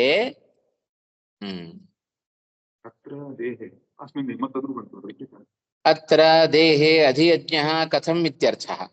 ಅಸ್ಮಿನ್ ದೇಹೇ ಅಧಿಯಜ್ಞ ಕಹ ಇತಿ ಸ್ವರೂಪ ಪ್ರಶ್ನ. ಎರಡಕ್ಕೂ ಬೇರೆ ಬೇರೆ ಇಟ್ಕೊಳ್ರಿ ಅಂತ ಅರ್ಥ. ಯಾಕೆ ಎರಡು ಪಕ್ಷವನ್ನು ಇಟ್ಕೊಂಡಿದ್ದಾರೆ ಅಂತ ಹೇಳಿದ್ರೆ ಅದನ್ನ ಮುಂದೆ ಹೇಳ್ತೀವಿ ಅಂತ ಹೇಳ್ತಾರೆ ನೋಡ್ರಿ. ಅಲ್ಲೇ ಮುಂದಿನ ವಾಕ್ಯ ನೋಡೋಣ ಇವಾಗ. ಅತ್ರ ದೇಹೇ ಅಧಿಯಜ್ಞ ಕಥಂ ಇತ್ಯರ್ಥ ಆಯ್ತಾ. ಅದನ್ನು ಪೂರ್ವಾರ್ಧಕ್ಕೆ ಇಷ್ಟರ್ಥ ಇಟ್ಟುಕೊಳ್ರಿ. ಅತ್ರ ನಾಮ ದೇಹೇ ಅಧಿಯಜ್ಞ ಕಥಂ, ಭಗವಂತ ಈ ದೇಹದಲ್ಲಿ ಅಧಿಯಜ್ಞ ಅಂತ ಕರೆಸ್ಕೊಂಡಿದ್ದಾನೆ, ಅದು ಹೇಗೆ ಅಂತ ಪ್ರಕಾರದ ಹಿನ್ನೆಲೆಯಲ್ಲಿ ಪ್ರಶ್ನೆ ಮಾಡಿದ. ಅಷ್ಟೇ ಅಲ್ಲ, ಅಧಿಯಜ್ಞ ಕಹ ಇತಿ ಸ್ವರೂಪ ಪ್ರಶ್ನ.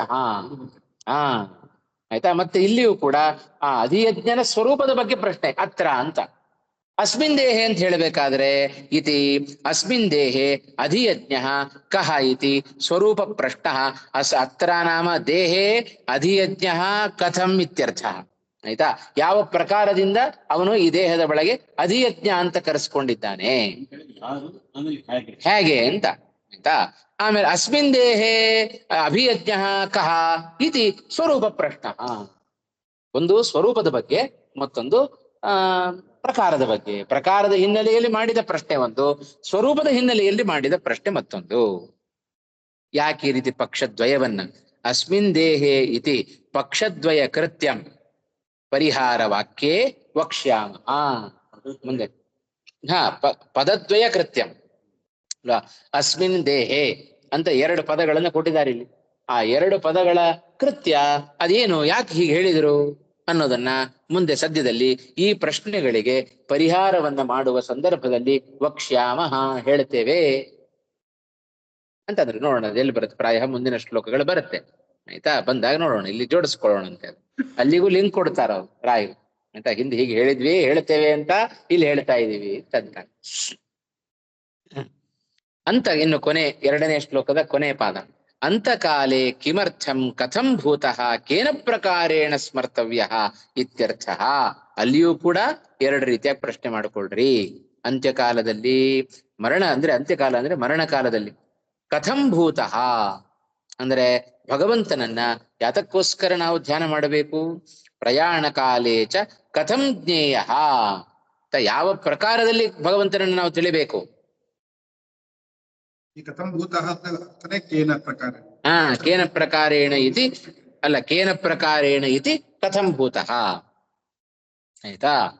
ಅಂದ್ರೆ ಯಾವ ಪ್ರಕಾರವಾಗಿ ನಾವು ಭಗವಂತನನ್ನು ಸ್ಮರಿಸಬೇಕು, ಅದು ಒಂದು ನಮಗೆ ಪ್ರಶ್ನೆ ಇದೆ ಅಂತ್ಯಕಾಲದಲ್ಲಿ. ಅಲ್ಲ, ಯಾವ ಪ್ರಕಾರದಲ್ಲಿ ಆಯ್ತಾ, ಯಾವ ರೀತಿ ಸ್ಮರಣೆ ಮಾಡ್ಕೊಳ್ಬೇಕು. ನಿಜ, ಯಾವ ರೀತಿ ಸ್ಮರಣೆ ಮಾಡ್ಕೊಳ್ಬೇಕು, ಯಾವ ಪ್ರಕಾರದಿಂದ ನಾವು ಭಗವಂತನನ್ನ ಸ್ಮರಣೆ ಮಾಡ್ಕೊಳ್ಬೇಕು. ಕಥಂ ಅಂತ ಅನ್ನೋದು ಪ್ರಕಾರದ ಹಿನ್ನೆಲೆಯಲ್ಲಿ ಕೇಳ್ತಾ ಇದ್ದಾನೆ. ಕಿಮ್ ಅನ್ನೋದು ಸ್ವರೂಪದ ಬಗ್ಗೆ ಪ್ರಶ್ನೆಯನ್ನು ಮಾಡ್ತಾ ಇದ್ದಾನೆ. ಹಾಗಾಗಿ ಕೊನೆ ವಾಕ್ಯದ ಎರಡನೇ ಶ್ಲೋಕದ ಎರಡನೇ ಪಾದದಲ್ಲಿ ಬಂದಿರತಕ್ಕಂಥದ್ದು ಅದೇ ಪ್ರಶ್ನೆ. ಪ್ರಯಾಣ ಕಾಲೇ ಚ ಕಥಂ ಜ್ಞೇಯ. ಕಥಂ ಜ್ಞೇಯ ಅಂತ ಹೇಳಿದ್ರೆ ಅದಕ್ಕೆ ಅರ್ಥ ಬರೆದದ್ದು ಕಿಮರ್ಥಂ ನಾಮ ಕಥಂ ಭೂತಃ ನಾಮ ಕೇನ ಪ್ರಕಾರೇಣ ಪ್ರತಿಯೊಂದು ಕೂಡ ಈಕ್ವಲ್ ಟು ಹಾಕೊಂಡ್ಬಿಡ್ಬೇಕು. ಕಿಮರ್ಥಂ ಅಂದ್ರೆ ಕಥಂ ಭೂತಃ. ಕಥಂ ಭೂತಃ ಅಂದ್ರೇನು? ಕೇನ ಪ್ರಕಾರೇಣ, ಯಾವ ಪ್ರಕಾರವಾಗಿ ಭಗವಂತನನ್ನ ನಾವು ಸ್ಮರಣೆ ಮಾಡಿಕೊಳ್ಬೇಕು ಅಂತ್ಯಕಾಲದಲ್ಲಿ. ಇಷ್ಟು ಅಭಿಪ್ರಾಯಗಳನ್ನು ಇಟ್ಟುಕೊಂಡು ಅರ್ಜುನ ಕೃಷ್ಣನನ್ನ ಕುರಿತು ತಾನು ಪ್ರಶ್ನೆಯನ್ನ ಕೇಳ್ತಾ ಇದ್ದಾನೆ. ಸರಿನಾ? ಎಲ್ಲ ಪದಗಳಿಗೆ ಅರ್ಥ ಆಯ್ತಾ? ಉಂಟಾ? ಇಷ್ಟನ್ನ ಸ್ವರೂಪದ ಬಗ್ಗೆ ಏನು ಹೇಳ್ತಾರೆ ಮುಂದೆ. ಇಷ್ಟರ ವಿವರಣೆಯೇ ಇದಿಷ್ಟು ಪ್ರಶ್ನೆ. ಕೆಲವೊಂದು ವಿಚಾರಗಳ ಬಗ್ಗೆ, ಕೆಲವೊಂದು ವಿಚಾರದಲ್ಲಿ ಸ್ವರೂಪದ ವಿಚಾರದಲ್ಲಿ ಪ್ರಶ್ನೆ ಮಾಡಿದ, ಇನ್ನೊಂದು ಕೆಲವೊಂದು ವಿಷಯಗಳನ್ನ ಪ್ರಕಾರದ ಹಿನ್ನೆಲೆಯಲ್ಲಿ ಪ್ರಶ್ನೆ ಮಾಡಿದ್ದಾನೆ. ಎರಡನ್ನ ನಮಗೇನು ಗೊಂದಲ ಮಾಡದಂತೆ ರಾಯರು ಬಿಡಿಸಿ ಬಿಡಿಸಿ ಕೊಡ್ತಾರೆ. ಆಯ್ತಾ? ಯಾವುದರ ಸ್ವರೂಪವನ್ನ ತಿಳಿಸ್ತಾ ಇದ್ದಾನೆ, ಎಂಥ ಪ್ರಕಾರದಿಂದ ತಿಳಿಸ್ತಾ ಇದ್ದಾನೆ, ಯಾವುದನ್ನ ಅರ್ಜುನ ಏನು ಪ್ರಶ್ನೆ ಮಾಡಿದ, ಯಾವ್ದಾವುದನ್ನ ಪ್ರಕಾರದ ಹಿನ್ನೆಲೆಯಲ್ಲಿ ಪ್ರಶ್ನೆ ಮಾಡಿದ, ಯಾವುದರ ಸ್ವರೂಪದ ಹಿನ್ನೆಲೆಯಲ್ಲಿ ಪ್ರಶ್ನೆ ಮಾಡಿದ್ದಾನೆ, ಇದರ ವಿವರಣೆಯನ್ನು ಮುಂದಿನ ಈ ಅಧ್ಯಾಯದಲ್ಲಿ ಪೂರ್ಣ ರಾಯರು ಕೊಡ್ತಾ ಇದ್ದಾರೆ. ಆಯ್ತಾ? ಇದಿಷ್ಟನ್ನ ನಾವು ಜ್ಞಾಪಕ ಇಟ್ಟುಕೊಂಡ್ರೆ ಮುಂದೆ ನಮಗೆ ಗೊಂದಲ ಆಗೋದಿಲ್ಲ. ಸ್ಪಷ್ಟವಾಗಿ ಬಿಡಿಸಿ ಬಿಡಿಸಿ ಕೊಡ್ತಾರೆ. ಮುಂದಿನ ಶ್ಲೋಕಕ್ಕೆ ಹೋಗೋಣ.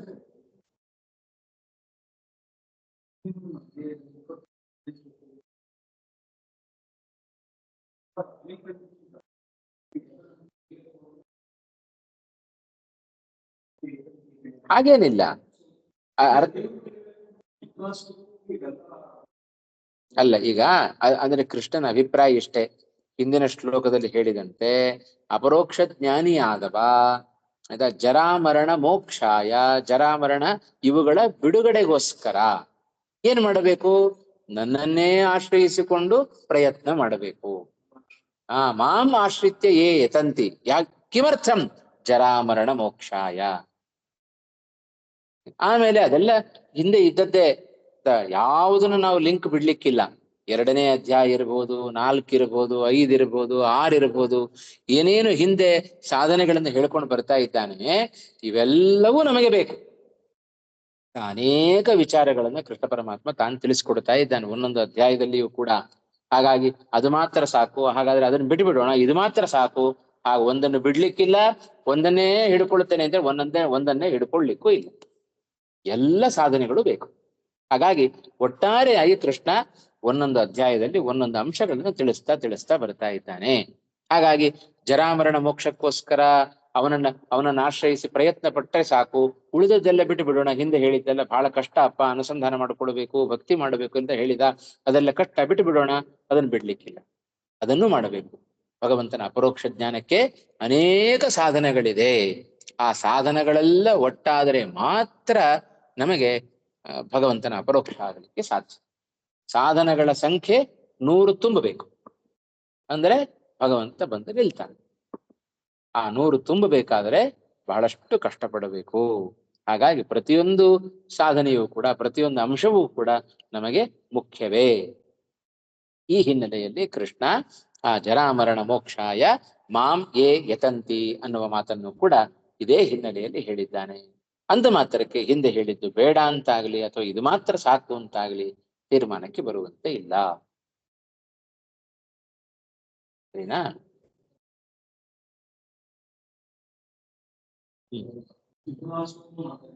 ಆರ್ತೋ ಜಿಜ್ಞಾಸುರರ್ಥಾರ್ಥಿ ಜ್ಞಾನಿ ಚ ಭರತರ್ಷಭ.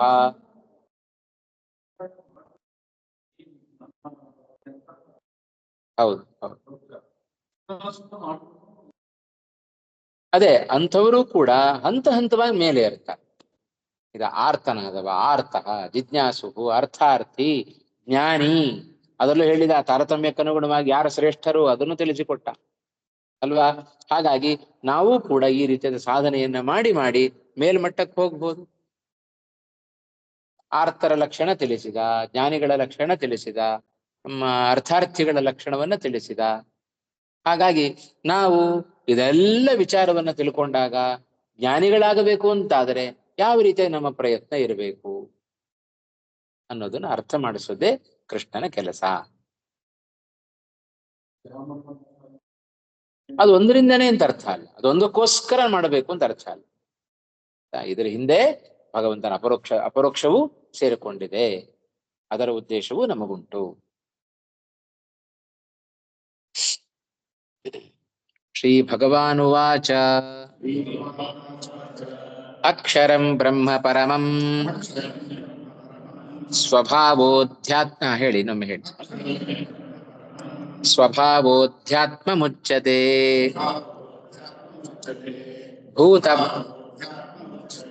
ಭೂತಭಾವೋದ್ಭವಕರೋ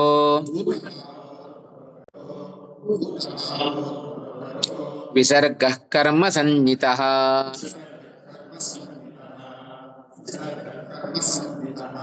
ಅಕ್ಷರಂ ಬ್ರಹ್ಮ ಪರಮಂ ಸ್ವಭಾವೋಧ್ಯಾತ್ಮ ಮುಚ್ಯತೆ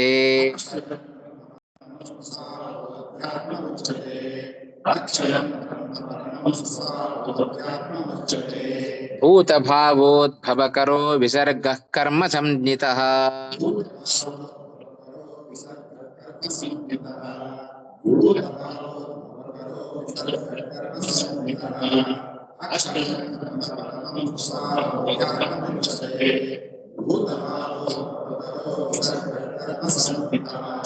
ಅಕ್ಷರಂ ಬ್ರಹ್ಮ ಪರಮಂ ಸ್ವಭಾವಃ ಅಧ್ಯಾತ್ಮಂ ಉಚ್ಯತೆ ಭೂತಭಾವೋದ್ಭವಕರಃ ವಿಸರ್ಗಃ ಕರ್ಮ ಸಂಹಿತಃ.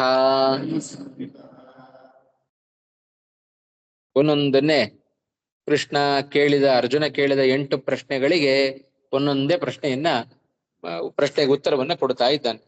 ಮೊದಲನೇ ಪ್ರಶ್ನೆಯೇ ಅರ್ಜುನನದ್ದು, ಕಿಂ ತದ್ ಬ್ರಹ್ಮ ಅಂತ ಪ್ರಶ್ನೆ ಮಾಡಿದ.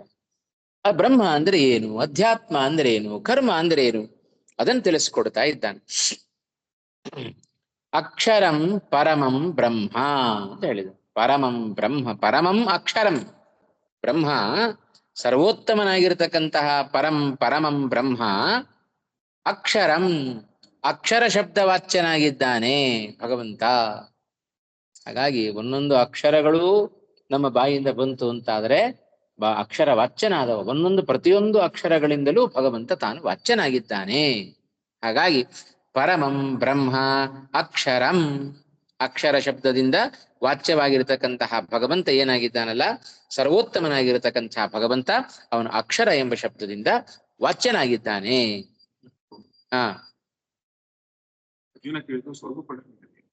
ಕೃಷ್ಣ ಕೊಟ್ಟಿರೋದು ಅಕ್ಷರಂ ಬ್ರಹ್ಮ ಹೇಳ್ತಾರೆ ಇವಾಗ. ಅದು ಸ್ವರೂಪ ಹೇಗದು ಸ್ವರೂಪ ಆಯ್ತು, ಇದೆ ಬ್ರಹ್ಮ ಸಮರ್ಥನೆ ಮಾಡುತ್ತಾರೆ ಇವಾಗ. ಆಯ್ತಾ? ಆಮೇಲೆ ಸ್ವಭಾವ ಅಧ್ಯಾತ್ಮಂ ಉಚ್ಯತೆ. ಇನ್ನು ಸ್ವಭಾವ ಅಂದ್ರೆ ಏನು ಅಲ್ಲ, ಅಧ್ಯಾತ್ಮ ಅಂದ್ರೆ ಏನು, ಅಧ್ಯಾತ್ಮವನ್ನೇ ಸ್ವಭಾವ ಅಂತ ಕರೀತಾ ಇದ್ದಾರೆ. ಅದಕ್ಕೆ 2 ರೀತಿ ಅರ್ಥ ಮಾಡುತ್ತಾರೆ. ಆಯ್ತಾ? ಒಂದು ಸ್ವಭಾವ, ಸ್ವಭಾವ ಶಬ್ದಕ್ಕೆ ಒಂದು ದೇಹ, ಇಂದ್ರಿಯ, ಅಂತಃಕರಣ, ಈ ಎಲ್ಲ ಪದಾರ್ಥಗಳೇ ಅಧ್ಯಾತ್ಮ ಅಂತ ಕರೆಸಿಕೊಳ್ಳುತ್ತೆ. ಹೇಗೆ ಅರ್ಥ ಬಂತು ಅಂತ ವಿವರಣೆಯನ್ನು ನೋಡೋಣ. ಆಯ್ತಾ? ಈ ಪದಾರ್ಥಗಳೇ, ಇಂದ್ರಿಯಗಳಿರ್ಬೋದು, ಆಯ್ತಾ, ದೇಹ ಇರಬಹುದು, ಅಂತಃಕರಣ ಇರಬಹುದು, ಈ ಪದಾರ್ಥಗಳೇ ಅಧ್ಯಾತ್ಮ ಅಂತ ಕರೆಸ್ಕೊಳ್ತಾರೆ. ಕಿಂ ತದಧ್ಯಾತ್ಮಂ ಅಂತ ಪ್ರಶ್ನೆ ಮಾಡಿದ್ವಿ. ಅಧ್ಯಾತ್ಮ ಅಂದ್ರೆ ಏನು? ದೇಹ, ಇಂದ್ರಿಯ, ಅಂತಃಕರಣಗಳು ಇವುಗಳೇ ಅಧ್ಯಾತ್ಮ. ಅಥವಾ ಅಧ್ಯಾತ್ಮ ಶಬ್ದಕ್ಕೆ ಜೀವ ಅಂತ ಮತ್ತೊಂದು ಅರ್ಥ ಇದೆ. ಅಧ್ಯಾತ್ಮ ಅಂದ್ರೆ ಏನು ಅಂತ ಪ್ರಶ್ನೆ ಮಾಡಿದ. ಅಧ್ಯಾತ್ಮದ ಸ್ವರೂಪ ಅಂತ ಹೇಳಿದ್ರೆ ಅಧ್ಯಾತ್ಮ ಅಂದ್ರೆ ಏನು? ಅದು ಜೀವ. ಅಧ್ಯಾತ್ಮ ಶಬ್ದಕ್ಕೆ ಜೀವ ಅಂತಲೂ ಕೂಡ ಒಂದು ಅರ್ಥವನ್ನು ಮಾಡಬಹುದು. ಹೇಗೆ ಅದನ್ನು ವಿವರಣೆ ಕೊಡುತ್ತಾರೆ. ಭಾಷ್ಯದಲ್ಲಿಯೂ ಶ್ರೀಮದಾಚಾರ್ಯ ಹೇಳಿದ್ದಾರೆ, ಅದಕ್ಕೆ ವಿವೃತಿಯಲ್ಲಿಯೂ ಅದರ ವಿವರಣೆಯನ್ನು ಕೊಡುತ್ತಾರೆ. ಕಿಂ ತದಧ್ಯಾತ್ಮಂ ಅಂತ ಪ್ರಶ್ನೆ ಮಾಡಿದ್ದಕ್ಕೆ ಸ್ವಭಾವ ಅಧ್ಯಾತ್ಮಂ ಉಚ್ಯತೆ. ಕಿಂ ಕರ್ಮೇತಿ, ಕರ್ಮ ಅಂದ್ರೆ ಏನಪ್ಪಾ? ಅಖಿಲಂ ಕರ್ಮ ತದ್ವಿದುಹು ಅಂತ ಹೇಳಿದ್ರು, ಅಖಿಲಂ ಕರ್ಮ ವಿದುಹು ಅಂತ ಹೇಳಿದ ಕೃಷ್ಣ. ಹಾಗಾದ್ರೆ ಕಿಂ ಕರ್ಮ ಅಂತ ಪ್ರಶ್ನೆ ಮಾಡಿದ್ದಕ್ಕೆ ಕೃಷ್ಣ 3ನೇ ಶ್ಲೋಕದಲ್ಲಿ ಉತ್ತರ ಕೊಡ್ತಾ ಇದ್ದಾನೆ. ಭೂತ ಭಾವೋದ್ಭವಕರಃ ವಿಸರ್ಗಃ ಕರ್ಮ ಸಂಹಿತಃ. ಯಾವುದನ್ನು ನಾವು ಕರ್ಮ ಅಂತ ಕರಿತೇವೆ ಅಂತ ಹೇಳಿದರೆ, ಭಗವಂತ ಅನೇಕ ಸೃಷ್ಟಿಯನ್ನೇ ಮಾಡಿದ್ದಾನೆ, ಜಗತ್ತನ್ನ ಸೃಷ್ಟಿ ಮಾಡಿದ್ದಾನೆ. ಈ ಜಗತ್ತು ಹೇಗಿದೆ?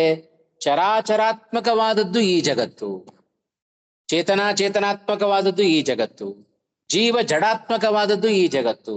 ಇಂಥ ಜೀವ ಜಡಗಳ ಸೃಷ್ಟಿಗೆ ಕಾರಣವಾದ ಭಗವಂತನ ಕ್ರಿಯೆ ಏನಿದೆಯಲ್ಲ ಇದನ್ನೇ ಕರ್ಮ ಅಂತ ಕರೀತಾರೆ.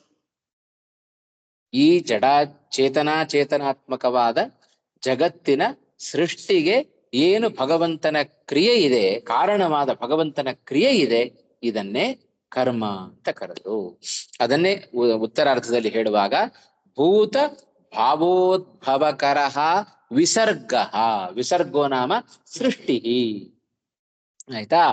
ವಿಸರ್ಗ ಕರ್ಮ ಸಂಹಿತ, ಅದನ್ನೇ ಕರ್ಮ ಎಂಬ ಹೆಸರಿನಿಂದ ಕರೀತಾರೆ. ಕರ್ಮ ಅಂದ್ರೆ ಏನು? ಕಿಂ ಕರ್ಮ ಅಂತ ಅರ್ಜುನ ಪ್ರಶ್ನೆ ಮಾಡಿದೆಯಲ್ಲಪ್ಪ. ಈ ಚೇತನಾತ್ಮಕವಾದ ಜಗತ್ತಿನ ಸೃಷ್ಟಿಗೆ ಕಾರಣವಾದ ಭಗವಂತನ ಕ್ರಿಯೆ ಇದೆಯಲ್ಲ, ಇದೇ ಕರ್ಮ ಎಂಬುದಾಗಿ ತಿಳಿ. ಅದರಿಂದ ಬ್ರಹ್ಮ ಅಂದ್ರೆ ಏನು? ಅಕ್ಷರ, ಉತ್ತಮವಾದ ಅಕ್ಷರ ಅಂತ ಕರೆಸಿಕೊಂಡದ್ದು ಭಗವಂತ, ಆಯ್ತಾ. ಭೂತ ಭಾವೋದ್ಭವಕರ, ಪ್ರಾಣಿಗಳ ಮತ್ತೆ ಜೀವರು, ಆಯ್ತಾ, ಜಡ ಪದಾರ್ಥಗಳು, ಅವುಗಳ ಸೃಷ್ಟಿ, ಅವುಗಳ ಉದ್ಭವಕರ, ಅವುಗಳ ಸೃಷ್ಟಿಗೆ ಕಾರಣವಾದ ಕ್ರಿಯೆ, ಅದನ್ನೇ ಕರ್ಮ ಅಂತ ಕರೀತಾರೆ. ಉಂಟು ಮಾಡುವವನು ಅಂತ ಅರ್ಥ. ಕಾರಣವಾದ, ಇವುಗಳಿಗೆ ಕಾರಣವಾದ, ಸೃಷ್ಟಿಗೆ ಕಾರಣವಾದ ಭಗವಂತನ ಕ್ರಿಯೆ, ಆಯ್ತಾ. ವಿಸರ್ಗೋ ನಾಮ ಭಗವತ್ ಕ್ರಿಯಾ, ಅದನ್ನೇ ಕರ್ಮ ಅನ್ನುವ ಹೆಸರಿನಿಂದ ಕರೀತಾರೆ, ಆಯ್ತಾ. ಆದ್ರಿಂದ ಭೂತ ಭಾವೋದ್ಭವಕರ ವಿಸರ್ಗ ಕರ್ಮ ಸಂಹಿತ. ಹೀಗೆ ಅರ್ಜುನ ಪ್ರಶ್ನೆ ಮಾಡಿದ. ಬ್ರಹ್ಮ ಉತ್ತಮ ಅಕ್ಷರಂ ಪರಮಂ ಬ್ರಹ್ಮ, ಅಲ್ಲಿಂದ ಉತ್ತಮವಾದ ಅಕ್ಷರ ಅಂತ ಕರೆಸಿಕೊಂಡವ ಅವ ಬ್ರಹ್ಮ, ಅದೇ ಬ್ರಹ್ಮನ ಸ್ವರೂಪ. ಸ್ವಭಾವ ಅಧ್ಯಾತ್ಮಂ ಉಚ್ಯತೆ. ಎರಡು ರೀತಿ ಅರ್ಥವನ್ನು ಮಾಡಬೇಕು ಅಧ್ಯಾತ್ಮ ಶಬ್ದಕ್ಕೆ. ಒಂದು, ಜೀವಾತ್ಮನಿಗೆ ಉಪಕಾರಿಯಾಗಿರತಕ್ಕಂತಹ ದೇಹ, ಇಂದ್ರಿಯ, ಅಂತಃಕರಣಗಳು, ಇವುಗಳು ಅಧ್ಯಾತ್ಮ ಅಂತ ಕರೆಸಿಕೊಳ್ತಾರೆ.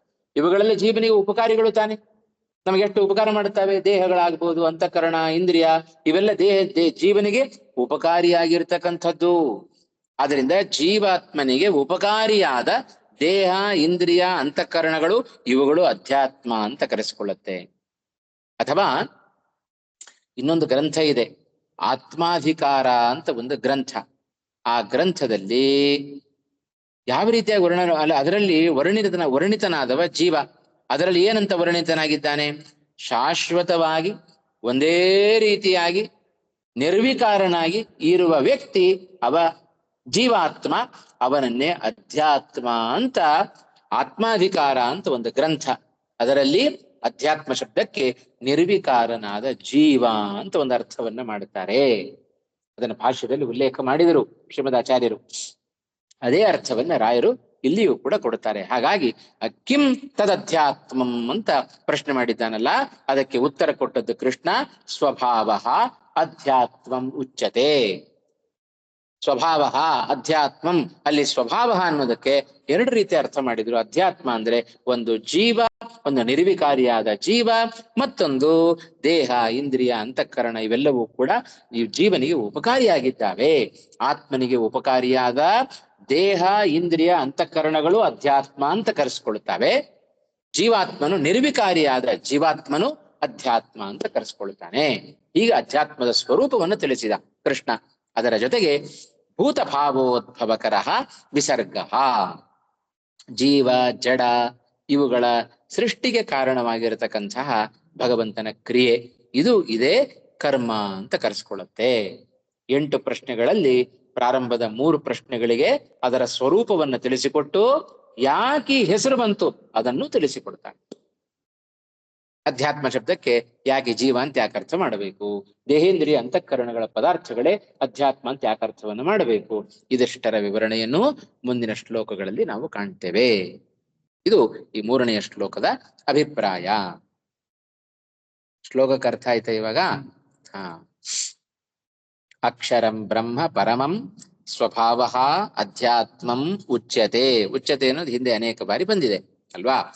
ಭೂತ ಭಾವೋದ್ಭವಕರ ವಿಸರ್ಗ, ಅದು ಅಲ್ಲಿಗೆ ವಿಶೇಷಣ, ಅದು ಆಯ್ತಾ. ಕರ್ಮ ಸಂಹಿತ. ಇಷ್ಟು ಈ ಶ್ಲೋಕದ ಸ್ವರೂಪವನ್ನು ತಿಳಿದು ಮುಂದಿನ ಪಾಠದಲ್ಲಿ ಇದರ ವಿವೃತಿಯ ವಿವರಣೆಯನ್ನು ನೋಡ್ತಾ ಹೋಗೋಣ. ಸರಿನಾ? ಶ್ರೀಕೃಷ್ಣಾರ್ಪಣಮಸ್ತು. ಶ್ರೀ ಹರಯೇ ನಮಃ. ನಮಸ್ಕಾರ ಆಚಾರ್ಯ. ಆಗ್ಬೋದು. ಶ್ರೀಕೃಷ್ಣಾರ್ಪಣಮಸ್ತು. ನಮಸ್ಕಾರ ಆಚಾರ್ಯ. ಆಗ್ಲಿ, ಸಂತೋಷ. ಕ್ಷಮೆ ಇರಲಿ